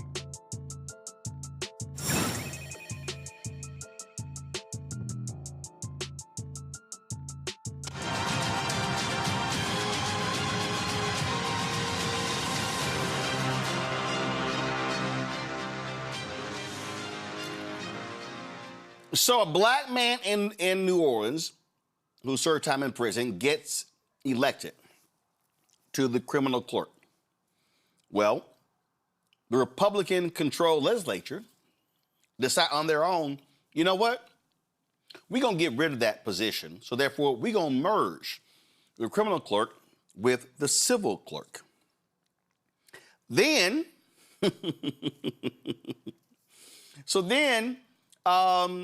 New Orleans resisting that. So what happens? Well, the Attorney General of the state, she sends this out to them today. This is her tweet. This is MAGA Attorney General of Louisiana, Liz Merrill. I am demanding the immediate rescission of the New Orleans clerk's resolutions, or these officials could face potential forfeiture of their offices. I specifically asked the New Orleans City Council to wait for the Louisiana Supreme Court to weigh in. Instead, they knowingly refuse and move forward with resolutions that attempt to displace Chelsea Richard Napoleon from her lawful office as clerk of court for Orleans Parish. There is no vacancy and no public official should recognize this fictional office or Judge Calvin Johnson's purported appointment to it. Louisiana's usurper laws carry serious consequences, and I will enforce them. Well, New Orleans Mayor Helena Marino said, oh, that's how you want to roll? She said this. Hey everyone, I'm coming to you today to make it perfectly clear that I will not be intimidated or threatened by the state attorney general. I received a letter from her today threatening to remove me from office due to my support of recent council action where they appointed an interim clerk of court. In this letter, she also threatens to work to remove our district attorney and 5 members of our New Orleans City Council, Council President Morrell, Vice President Willard, Councilmember King, Councilmember Hughes, and Councilmember McCarran, and then says that it would be up to the governor to appoint all of our replacements. I'll also say that it is surprising that the Attorney General put all of this in a letter, considering that there is a criminal law, which is Revised Statute 14122, that prohibits intimidating or threatening a public official in an effort to try to influence a decision or change their position. In this case, the letter says that we must reverse course and change our position on appointing an interim clerk. There's also a variety of different ethical and professional conduct issues with this letter that was sent. The issues surrounding the clerk's office should all play out in court. Let the process work. Let the legal process work, instead of threatening and intimidating people to try to get them to back down. And so bottom line, I'm not going to be threatened, I'm not going to be intimidated, and I won't back down. I hope y'all have a great day, and thank you for listening. What's going on there is the former civil clerk, Chelsea Richard Napoleon. She's upset because of what the New Orleans City Council did, so she's now filed a lawsuit against the City Council. Bottom line here, Rebecca, is MAGA Republican Governor Jeff Landry, MAGA Republicans in the legislature, they want to control New Orleans. They want to tell New Orleans what to do. They want to remove a particular office. They want to destroy the congressional seat in New Orleans. And see, here's what's nuts. New Orleans, just like Jackson, Mississippi, the state of Louisiana is broke as hell without New Orleans. New Orleans represents 60 to 70% of the state's economy. But these white MAGA conservatives hate the fact that New Orleans is black. Yep, Orleans Parish has the Port of Orleans. There's a lot of money that goes through New Orleans, especially in terms of economy. The economy, there's 2 large economies that drive Louisiana. And one is the oil and gas industry, and the second is tourism. And without New Orleans, there would be a lot of things that wouldn't be paid for in that state. Now, something that I want to lift up is I think there's like 2 more statewide people who are officially unnoticed, that there are recall efforts for them. So if you live in Louisiana and you don't like what's going on in the redistricting, you don't like what your governor is saying, you don't like what some of your other state electeds and statewide electeds are saying, there is active petitions right now that if you are a Louisiana resident, you can sign in order to have a recall of those elected officials who, guess what, aren't serving you or your interests. Folks, here it is right here. Make notice. LouisianaDeservesBetter.com. LouisianaDeservesBetter.com. They have to get 600,000 signatures statewide to recall MAGA Governor Jeff Landry. They need 50,000 signatures to recall Sid Edwards in East Baton Rouge Parish. Okay? If you go to the website, You see it right here. When you click sign the petition, it takes you right here. All the data is on here. These are the campaign leads. Yes, a sister was leading this, who called this effort. And so this is what this is all about, y'all. Because what these folks want to do, they want to dominate. They want to control. It is about power. They want to wipe out black representation. They want people to they want to have their foot on folks' neck, Robert. And this is where we need all those black folks in Louisiana. Way too many black folks in Louisiana to not be turning out mass numbers. This is how you kick Jeff Landry's ass. And I'll note to people, Jeff Landry's poll numbers aren't much better than Donald Trump's right now. He's polling in the 30s. It's not just the black folks who are mad at Landry.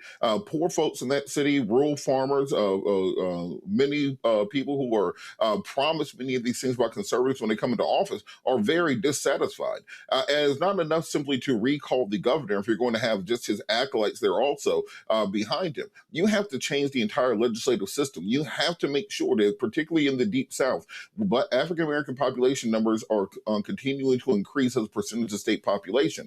That if we vote our numbers, we win.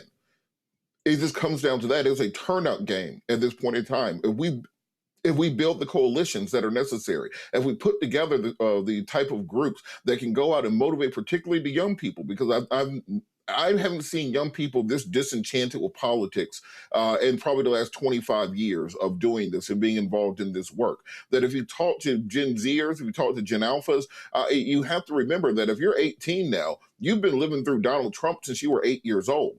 This is kind of the only version of politics that you know. So if you're between 18 and 24, the Obama years are kind of something from the history books. It's a distant memory to you. It's not something that you tangibly had a connection to. And when you've been living through this level of political chaos, the dirty talk, the dismissing of people, the destruction of rights, this has been going on for the majority of young people's lives, and many of them have simply given up on the system. They are just nihilistic about the future of this country. So it's our job in the older generations to make sure they understand that there is hope going forward, where that hope doesn't get activated if you're not willing to put in the work, if you're not willing to fight for it. This is the response. This is the response from those New Orleans City Council members. Listen to this here.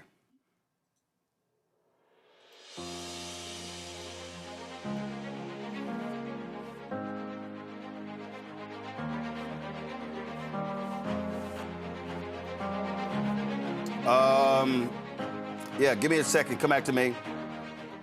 This is from the New Orleans City Council website, so their music is playing, not the other audio. Let me see if audio is playing on this. Give me 1 second on this other video. Give me 1 second. So I was playing the audio from the New Orleans City Council. So they have the music up, but not the members. Give me 1 second. New Orleans City Council.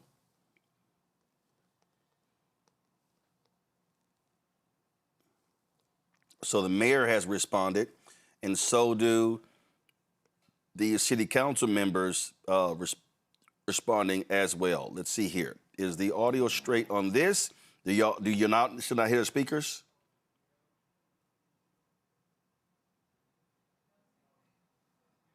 Okay, come back to me. All right, cool. I'll try to find another video. Zabor, your thoughts on this? Yeah, you can't just keep abusing power. In every part of the government, whether it's locally or federally, we're watching people that think it's okay to abuse power when you know what the law says. You know you can't intimidate a public official. However, you think that the laws don't apply to you. And this is why our responsibility as voters, we have to know that we have to vote these people out. We have to go to their offices. We have to hold them accountable. Their offices are the people's offices. Their responsibility is to us as voters. And we can't allow them to keep doing things that is not really considering their constituents. How do you threaten someone, and how do you act like that New Orleans don't have the economic power that it does have? You can't keep overstepping and stepping out of place and think that we as voters are not going to hold you accountable. That can't continue to happen. We have to know that there is a criminal liability, and by the full extent of the law, we're going to hold these people accountable.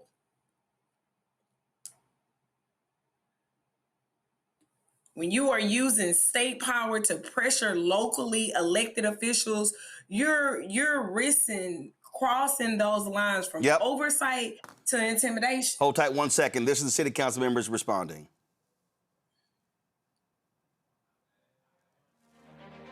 All right, not sure what's going on with the audio here, and so we'll try to get this straight. I'm going to send this to the control room for y'all to be able to grab. Let's get one more go. Nope. All right. So not sure what's going on with. I'm playing it directly from Twitter, so not sure why that audio is not playing. Let's do this here. Joining us right now, Tennessee State Representative Justin Jones. Representative Jones. We were talking about what's happening in Louisiana, where the Attorney General there, Liz Morrell, is telling New Orleans City Council members, you don't do as I say, I'm going to remove y'all from office. You got in your state where they're wiping Democrats from all committees because MAGA, white supremacist, Speaker of the House Cameron Sexton did not like their response to stripping Memphis of congressional representation. And so we're seeing threats. We're seeing gerrymandering. What we are seeing here is absolutely the rise of the Confederacy. This is the biggest attack on black political power since Reconstruction. And what these white MAGA conservatives want to do is they want to put black people in their place. I mean, that's exactly it. Yesterday, the Speaker of the House sent a letter to every Democrat, which includes every black member of the Tennessee House of Representatives, saying they are no longer on committees. So we're going back to Jim Crow committees.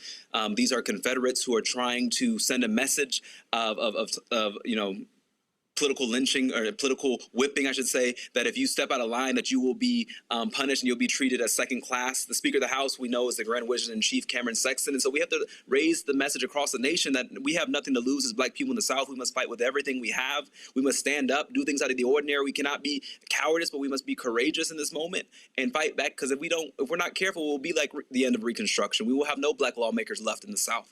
They did the federal maps this time, making all 9 districts in Tennessee majority white at the federal level, and they're going to do it to the state districts come January when we reconvene the legislature. And so whether you're in Tennessee, Alabama, Mississippi, South Carolina, these folks are really intent on bringing back the Confederacy, and we must be clear that this is a war against black folks in the South, and we must treat it as such, and we need our allies across the nation to stand with us, to give us resources, to not abandon the South, but to stand with us in this moment of crisis and chaos and of civil war that we're going through. Well, also what you finally are seeing are some Democrats who are, I suppose, finally waking the hell up. You had this man, this Senate president in Maryland, Bill Ferguson. He was Democrat Senate president. He pushed back against Maryland Governor Westmore and others, did not want to gerrymander out a Republican there. Well, guess what? Now, all of a sudden, he apparently is now looking into ways to do that. So he's finally waking up. See, this is where these white Democrats in these other states are going to have to wake up. Not only that, Governor J.B. Pritzker, okay, he tied gerrymandering in Illinois to what happened in Indiana. That was stupid. And we will now see where the Missouri Supreme Court has affirmed the wiping out of Congressman Emanuel Cleaver's seat. We saw yesterday Republicans in South Carolina join with Democrats to stop wiping out his seat in South Carolina. Now the governor says he's going to call a special session to wipe out that particular seat. We saw what happened in Tennessee. We saw how this extreme court allowed Alabama to move forward with the old map, wiping out Congressman Shamari Figure's seat. Mississippi wants to wipe out the seat of Congressman Benny Thompson, and so over and over and over again. And so this is where weak-ass white Democrats are going to need to get out their asses and get in the game to realize that if you're a so-called ally, I don't want to see it with your mouth. I want to see it with your action. That's it. I'm actually and I came to Sacramento today from the South to meet with the California Black Caucus because we need folks all across this nation to stand with us and fight back. This is like, again, I don't stress it enough. This is a civil war they're waging against Black folks in the South. And we need folks to stand with us, not just in terms of posts, but to come south, to join us in Montgomery this weekend and going forward as we continue to take direct action and mobilize. I was talking to Reverend Barber about, how we're going to have a Freedom Summer this summer to really turn out Black voter, participation like we've never seen since the 1965 Voting Rights Act was passed initially. We need folks to be courageous. And I think that we see so often some of our allies who are white have neglected the South, have written off the South, not recognizing that the majority of Black people in this country live in the South. And so if you want to change this nation, this is the front line to do it in. And so we need folks to stand with us, to help, give us resources, to help build infrastructure, because this is a long-term battle that the Republicans and the neo-Confederates have been planning for decades. The Voting Rights Act did not just come down in one day. This has been their dream since it was passed to begin with. And I think that we have to have folks of our side of the aisle, including Black and white Democrats, realize that these folks are not our friends, but they see us as their opponents, they are enemies of democracy, and we must be bold, unapologetic, unrelenting, and do things out of the ordinary. It's not going to be a letter or a simple, strongly worded op-ed that's going to stop these folks. It's going to be direct action, organizing, and making a consequence. And because these white supremacists, whether they wear white sheets or black robes in the Supreme Court, are a danger to us all, and we must treat them as such. And it's time for us to rise up and let them know that if they come for one of us, they're coming for all of us. I'm looking for where Vince Evans, who's executive director of the Congressional Black Caucus, he actually called out Bernie Sanders. And he said, here you are, the Supreme Court decision that's impacting Black voters. And he's like, okay, Bernie, where you at? This is the story right here. CBC director calls out Bernie Sanders for crickets after attacks on Black voting rights. And then Vince posted on Twitter, has anybody checked on Senator Sanders? Because Black political power is under attack and somehow we can't seem to run him down. If y'all know somewhere else to check, let me know so we can get word to him. And he was talking about like, okay, again, where you at? I mean, and again, Vince was absolutely on the mark for actually saying it. And in fact, this is what he tweeted. He said, "This is the give me one second. Don't pull it up yet. Don't pull it up yet. Don't pull it up yet. I want to blow it up. Give me 1 second. Let me zoom in on it. And so here we go." He said the Supreme Court decided Calais on April 29th. Since then, Black political representation has been under direct assault across the South, and I haven't heard a mumbling word from Bernie Sanders. I checked both his X accounts, silent. I checked his Instagram, nothing. I checked his Senate website, crickets. At this point, I'm starting to get worried. Has anybody checked on Senator Sanders? Because Black political power is under attack, and somehow we can't seem to run him down. If y'all know somewhere else to check, let me know so we can get a word to him. I think that's justified criticism. How in the hell can you not say anything? Now, if you can, so this is a moment where folk have to be called out and chastised, because if you claim to be an ally, you be an ally not when you want to, but when other folks need you.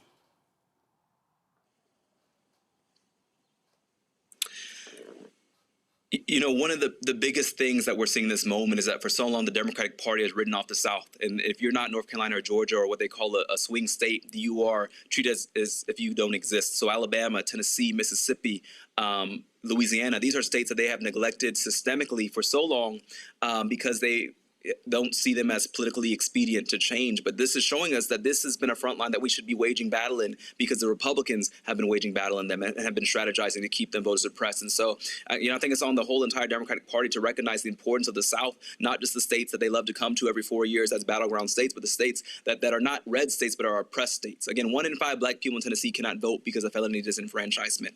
We have the lowest voter turnout. You can use a gun permit to vote, but you can't use a student ID card to vote. This is designed intentionally to stop, to keep us in this system of Jim Crow and of racial apartheid, because that's what it is. And now it's just being brought to the surface. And so I think that we need leaders from all across the nation. Our message is what Dr. King said, 60 years ago: come South, come stand with us in this moment. We always have politicians come during Selma, the anniversary. Well, this is our real Selma moment. It's a moment to continue the struggle, stand in the faces of these Southern legislatures with the new George Wallace's and Bull Connors. Their names are Cameron Sexton and Governor Landry and Governor Bill Lee and Marsha Blackburn. These are the folks who are going to be down in history books as our Bull Connors. And let's fight like hell and confront them. When the Speaker of the House gave me that letter kicking me off my committee, I tore it up because he's expelled me. What else can you do? We have nothing to lose, Black folks in the South. It's time to rise up. It's time to let them know that we're going to fight like hell against this new Confederacy, and that the only thing we have to lose are our chains. Now's the time not to be intimidated, not to try and play patty cake with fascism, but it's time to fight back with every tool that we have and to make it uncomfortable, to hurt them economically, and to wage a battle that future generations will be proud by what we did in this moment. Well, you said you're there in California. I would hope California Democrats and the Legislative Black Caucus there should be saying in California, that's how they want to do it in the South. Let's do a 52-0 map in California. That's it. I mean, we need folks to recognize this moment. We know California passed Prop 50.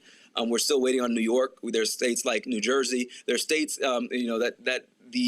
that Democrats can gerrymander, but I don't want it to get caught up as a partisan gerrymander, because what is being done in the South is a racial gerrymander, and I want to be clear about that for the record and for the lawsuits that are going on. It wasn't just about partisanship. It was a racial retaliation. They waited for the VRA to be struck down, and they want to make this about partisanship, tit for tat. This is a racial backlash that we haven't seen in 60 years since the Voting Rights Act was passed. This was about intentionally suppressing Black voter turnout. It's racism, it's retaliation, and it's a clear pattern being done by these Southern legislators who got calls like our governor did. He called Bill Lee, the governor of Tennessee, and said, get these Black folks, get their district, take it from them. We've been waiting 60 years to do this, and the governor jumped like he does often when this white supremacist in chief calls him, and did it within less than a week. Within a few days, we had a new map breaking up the only majority Black district we had left in Tennessee. And so, again, I want to be clear for the record, for the legal cases and for history, that this was a racial gerrymander. It was not just a partisan gerrymander. And the way I know that, Roland, they said we based these new maps off the census.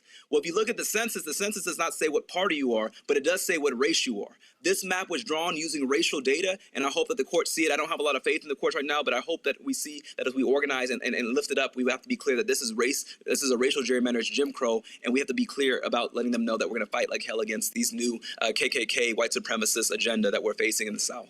Yep, absolutely. Representative Jones, I really appreciate it. Thanks a lot. Thank you. It is absolutely bad. Oh, by the way, y'all, after the day after Vince Evans posted that, this is what Bernie posted. And I'm sorry, Senator Sanders, this is bullshit. He posted, the damage from a reactionary Supreme Court. Citizens United allows billionaires to buy elections. Ending Roe v. Wade takes away a woman's right to control her body. Louisiana versus Calais strips voting rights away from Black Americans. Rights are under attack. Fight back.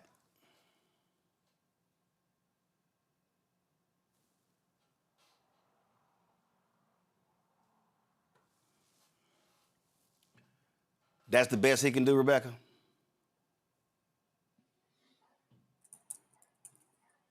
All right, Robert, really? Well, this is the issue, Roland, and this isn't anything new. That we've often painted these issues, such as voting rights and civil rights, as being Black issues, and they view them as being a niche Black issue for some reason. That's why during the Biden term, when we tried to pass updates to the Voting Rights Act that would have prevented much of this, many people on the progressive base weren't as supportive as you would have hoped. They did not make it an agenda item. They thought that if you pass something like voting rights or civil rights, that'll be seen as a Black issue. It'll scare off those suburban white voters who have already got the MAGA mind virus, and we're never going to come back across that aisle. But that was the rationale at that point in time. You saw something similar with Obama when he was passing Obamacare. You had people like Claire McCaskill and other moderate, quote unquote, Democrats who were the ones in the Senate who prevented there from being a government option that would have actually made Obamacare a more effective program than what we ended up getting, which is a very diluted version. And we see this often with the progressive movement, where they will say, well, animal rights are more important than African-American rights. Environmental issues are more important than African-American issues. Women's reproductive health, God bless it, is more important than African-American issues. Gay issues are more important than African-American issues. And this is where you see a large portion of this discontent among young young people when they start calling for tangibles, when they say, well, we put you in office, we turned out and voted, we did what you told me to do, and now you're telling me we have to save the penguins instead of actually deal with issues such as reparations or criminal justice reform, housing reform, education reform that would affect the Black community. And we need these folks to understand that allyship means that doesn't just mean we vote for your thing. That means that also you are going to vote for our thing because helping us helps you. Passing affirmative action then helped white women and Asians more than it helped Black folks, but it seems as being a Black issue. When you're looking at voting rights, that didn't just affect African Americans, that affected nearly everybody who did not have full citizenship rights in 1776. You became a full citizen with the Voting Rights Act as well. So we need to have a come to Jesus meeting with our progressive, our liberal allies and friends and let them know, don't just expect us to turn out for your thing. We're going to need you to advocate just as hard and fight just as fervently when it's things that you view as being helping the Black community, because that also helps you and your agenda.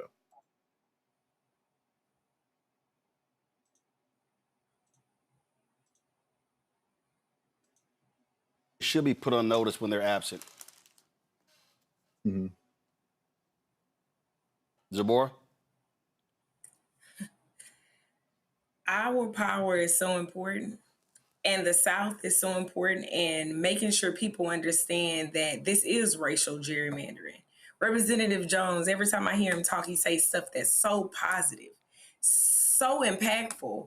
And because he's so young, I hope that young people hear what he's saying. Like, the Democratic Party keep writing us off. They keep not recognizing what our needs are. They keep not taking our vote for granted. They keep taking our vote for granted, right?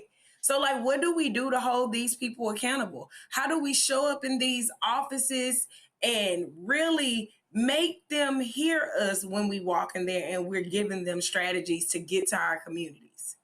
And if we can't change that room, we got to change our communities. We got to go to the churches. Yep. We got to get to the grandmothers. We got to do what it takes, because we can't keep asking for support. We got to take over. Yep. Indeed, indeed. All right, folks, time for Black Star Network headlines with Brittany Noble. On Tuesday, the Missouri Supreme Court unanimously upheld a congressional map that targets Democratic Representative Emanuel Cleaver's seats in Kansas City, Missouri. The ruling represents yet another setback for Democrats who have encountered numerous problems, redistricting challenges across the country in recent days. The new Missouri map, created by Republican lawmakers last year, redraws the state's 8 congressional districts, making Cleaver's seat more competitive for Republicans. And although a local group called People Not Politicians has submitted signatures to allow voters to weigh in on the new maps, the Supreme Court's decision ensures that the maps will remain in effect for this year's midterm elections. An Alabama construction worker is suing the Department of Homeland Security after being arrested 3 times by federal immigration agents despite being a U.S. citizen. Court records indicate that Leo Garcia Venegas was shackled and detained by federal immigration officers for a 3rd time earlier this month. He claims that on the morning of May 2nd, while he was parking in front of his house in Silver Hill, an unmarked SUV blocked his vehicle, and he alleges that before he could show his Alabama-issued real ID, ICE agents pulled him out of the truck he was driving and handcuffed him. Now, he is the lead plaintiff in a class action lawsuit challenging the immigration enforcement policies of the Department of Homeland Security. He was previously detained twice in 2025 during a raid on private construction sites where he was working, even though he possessed a real ID that identified him as a U.S. citizen. A DHS official stated in declaration filed in his lawsuit last year that real ID can be unreliable for confirming U.S. citizenship. Louisiana State Police have reached a tentative settlement, a $4.85 million settlement with the daughter of a Black motorist who died during a 2019 arrest involving officers. Ronald Green was fatally shot with a stun gun, punched, and also dragged during a traffic stop in Monroe that happened on May 10th in 2019. State police arrested the 49-year-old unarmed Black man following a high-speed chase. Now, the settlement agreement was reached during mediation, which concluded on Tuesday evening and is still subject to state legislative approval. Body camera footage released in 2021 showed troopers surrounding Green and shocking him with the stun guns even before he could exit the car, despite him raising his hands and pleading for mercy. One officer wrestled Green to the ground, put him in a chokehold, and punched him in the face. At least 6 white troopers were involved in the arrest, and 5 of them were criminally charged. None of the officers received jail time. Master Trooper Corey York faced the most serious charges, including negligent homicide. He reached a plea deal in October of 2024, resulting in a 6-month suspension, supervised probation, and a $1,000 fine. The settlement would end a federal wrongful death lawsuit filed by the family of Green. Memphis Grizzlies forward Brandon Clark passed away. The Los Angeles Police Department confirmed that Clark was found dead at his home in the San Fernando Valley of Los Angeles, with a possible drug overdose cited as the cause. Authorities discovered drugs at the location, but there was no evidence of foul play. Clark was drafted in the first round by the Oklahoma City Thunder in 2019, but was traded to the Memphis Grizzlies just 2 weeks later.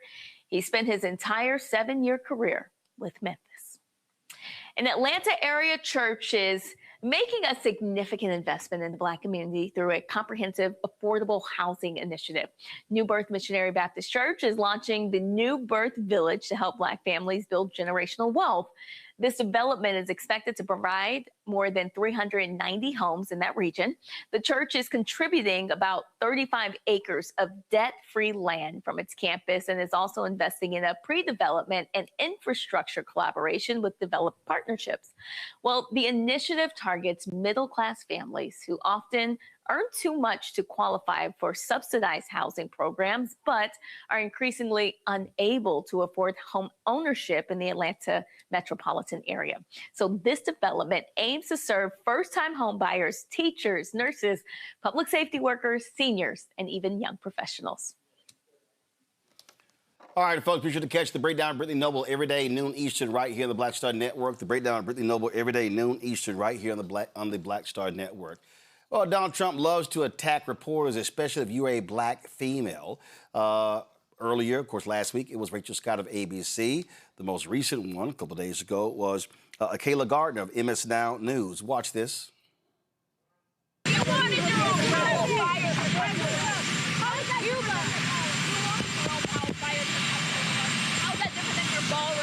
So what happened is we have a ballroom that's under budget.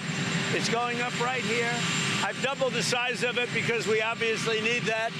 And we're right now on budget, under budget, and ahead of schedule. I doubled the size of it, you dumb person. Double the size.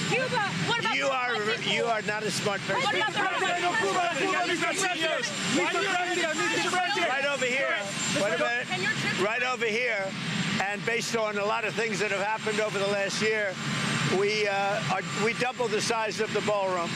So we're going to have a ballroom that's appropriate for the White House. We doubled the size. The ballroom now is ahead of schedule, and it's a little bit under budget, depending on the finishes that we use. Dumb, not a smart person. This is what he does, Rebecca. He calls them stupid. And these people on the right, actually, I'm going to go to Zabor first. These people on the right, they love to sit here and, well, you know, Biden, he called Peter Doocy a dumb son of a bitch. Well, he was not lying. He was right. But Donald Trump, even the first time, attacked reporters, attacked them while he was running, and they dismissed this. He is an absolute imbecile. He's been an imbecile. He's going to stay an imbecile. This is a pattern of behavior. He has a lack of respect for everybody. You know, he doesn't think about how his actions impact anybody else. He don't care about how his actions impact anybody else. This isn't an isolated incident. He has a very low emotional IQ. He just has no emotional regulation. And the way he disrespects individuals that are educated, individuals that are women, individuals that are Black, it's just, I can't even believe this is the president of the United States that is doing these type of hideous kind of behaviors, and no one holds him accountable. Our press, American press, is under attack. And if we don't understand how important the press is and how important it is to ask the right questions and have the right people in the room and to have respectful and very great engagement with these individuals, what are we doing?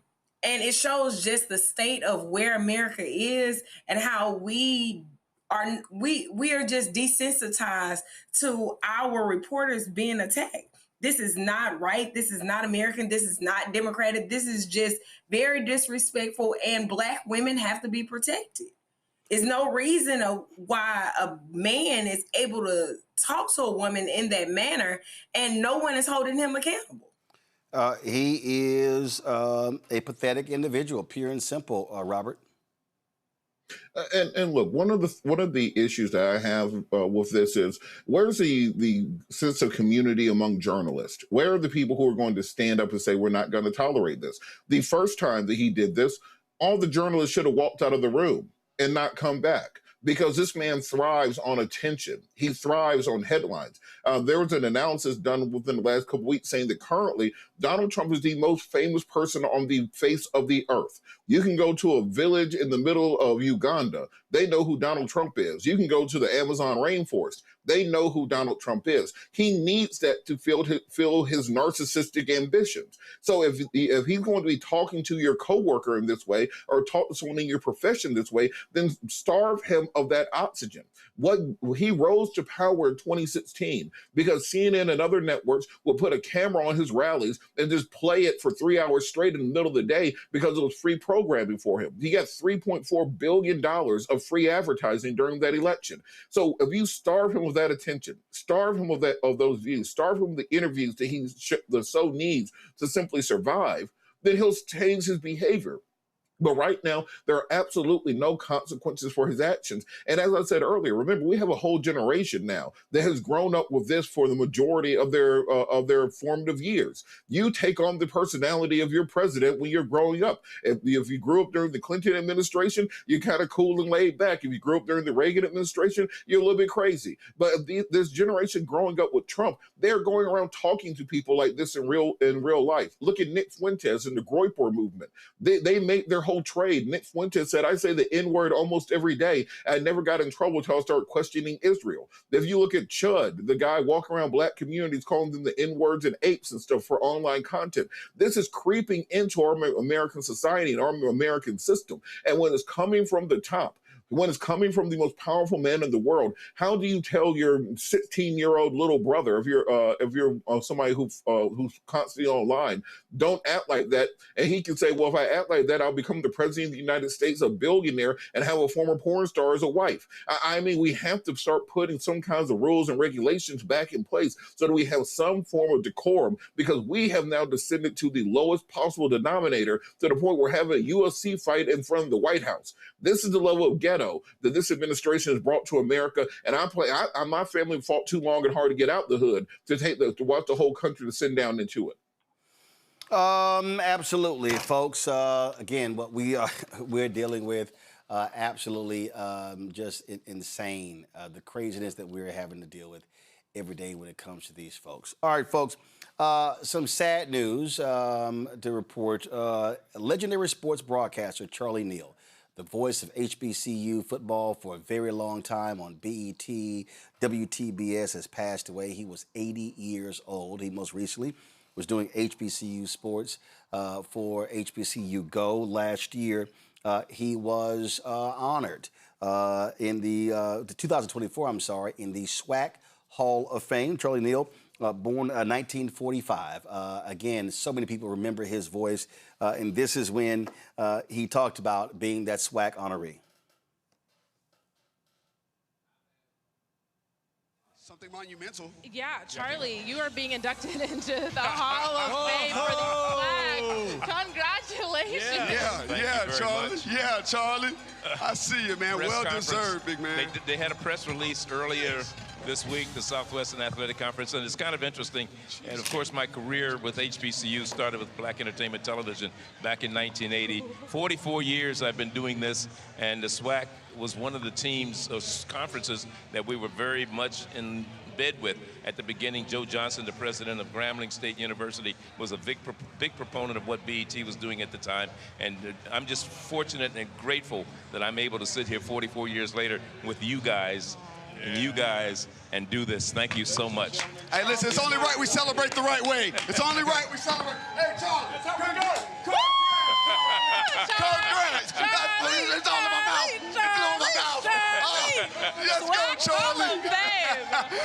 It's only right we celebrate the legend the way he should be celebrated, man. You know how to surprise a person. Yes, sir. And real quick, let me say this, because Charlie's going to the SWAC Hall of Fame. He's the Black College Football Hall of Famer. He chairs our selection committee panel. And just everything you do, your commitment to historically black colleges and universities, it's historic, Charlie. You know, we talk about people whose shoulders we stand on. We stand on your shoulders because everything you've done and you've committed to all of these people here who support black colleges and those institutions. Well, thank you so much. You're going to make me cry. That's right. Well deserved, brother. You've been killing it. Yes. You have set the mark for all of us. Thank you, John. It's great to have you as a partner. My little brother here. We have a good time, and it's great to be part of this. I'm telling you, guys, we celebrate you. We appreciate you. So keep doing what you're John, do not take it easy on him during the broadcast. He does hard the whole game. Thank you so much for joining us, guys, and good luck. Real quick, ask, can you name off the other Hall of Famers that are joining you for the SWAC? Yes, well, two of them, Pete Richardson. Big loss. Charlie Neal passes away at the age of 80 years old. Let me thank our panel for being with us today. Zabora, thanks a bunch. Robert, thanks a bunch. Rebecca, I appreciate it as well. Thanks a bunch. Folks, tomorrow we are going to be in Middletown, Connecticut, broadcasting there for our School Choice is the Black Choice conversation with Dr. Steve Perry and his school there. We've been running the commercial. Let's run it again right now. We're going to be there broadcasting tomorrow at Cross Street AME Zion Church. Roll it. This is a national issue. And it's happening right here in Middletown. This isn't just about a school. It's about opportunity. Application was approved. Ranked as #1 by the Connecticut State Board of Education in 2023. No one can give us an answer why. Roland Martin is coming to Middletown. He wants the country to know about our struggle for our children's education and future. Families need an option. Children are waiting. Many children will fall in the gap.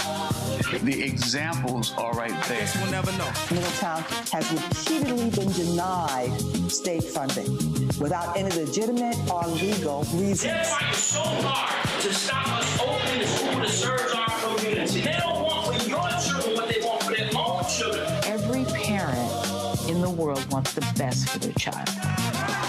We want to hold people accountable. We need to know the why, and you need to follow the law. We're going to do what we always had to do. Fight for justice. Fight for what is right. Be a part of this conversation. Ask questions. Demand answers. See you May 14th.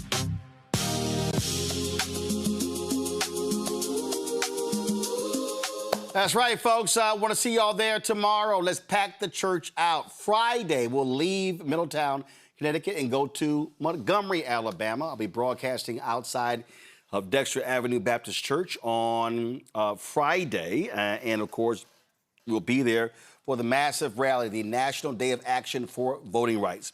All roads lead to the South. First of all, if you want more information, what you need to do is you need to go to All Roads Lead to the South. No, leave it up, please. Leave the graphic up. Go to allroadsleadtothe.south.com. Allroadsleadtothe.south.com. Lots of information there. Not only that, folks, you're going to see there are a number of people who are going to be holding events in other cities around the country. So we'll be there in Montgomery. But we'll be able to go, if you go to the website, you're going to see there will be things happening in other cities. So track everything there on that. So all roads lead to the South. So we'll do the show on Friday. We'll do the show on Friday, and then on Saturday, we will have our broadcast. Now, we're going to be live from Selma first, and then we're going to be, so that's going to be at 10 a.m. Eastern on Saturday, and then we'll be live from Montgomery at 1 p.m. Eastern. And so we're going to have full coverage of what's taking place there in Montgomery. We're going to be, of course, it's going to be, the rally is going to be at the state capitol. As I said, this is Dexter Avenue Baptist Church. We're going to be right there at the church, just right there on the sidewalk. And then, of course, the state capitol is literally right across the street.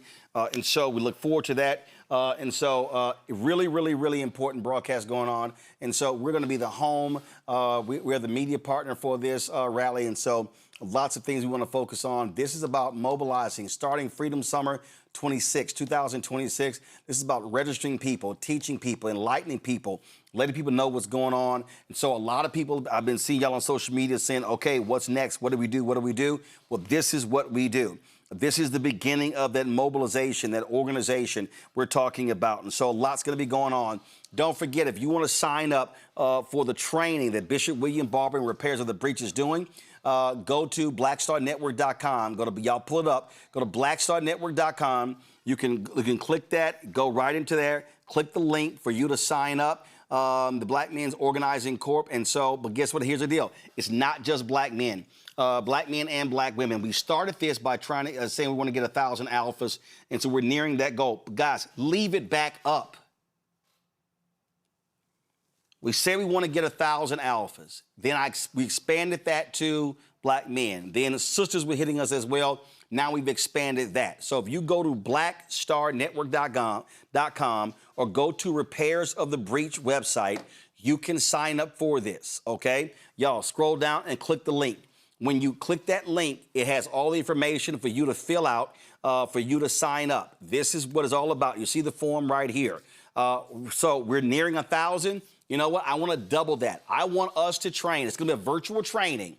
Okay, if you've already sent me an email or signed up, you're going to be getting an email soon. It's taking place June 12th and 13th.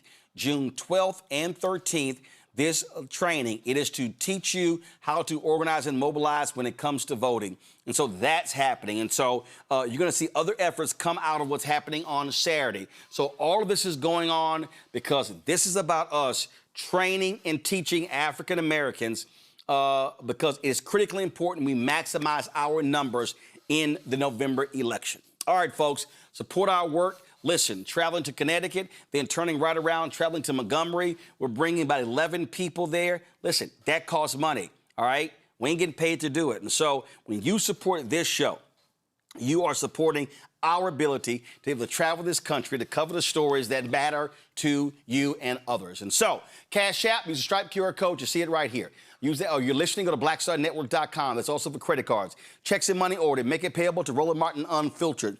P.O. Box 57196, Washington, D.C. 20037-0196. Download the Black Star Network app. Apple phone, Android phone, Apple TV, Android TV, Roku, Amazon Fire TV, Xbox One, Samsung Smart TV.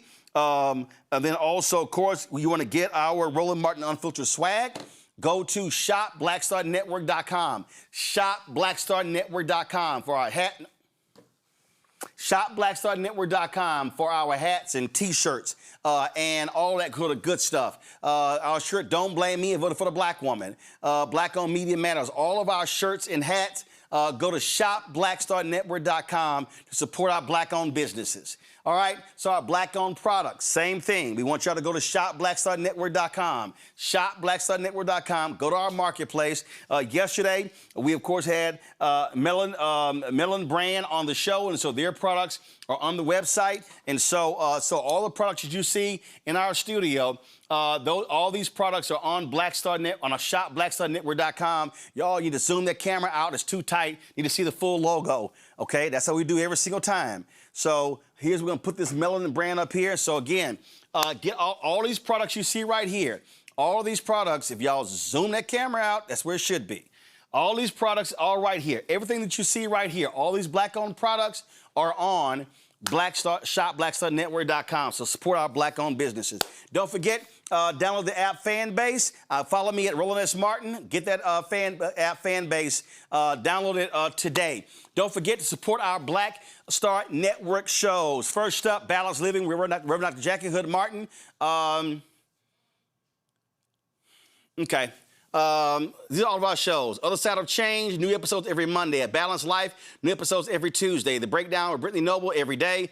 A Second Opinion with Dr. Ebony Jade Hilton every Thursday. The Black Table Talk with the Black Table with Dr. Greg Cars every Friday. And of course, Roland's Book Club drops every Friday. Folks, that's it. I'll see you tomorrow on the Roland Martin Unfiltered on the Black Star Network. Holla!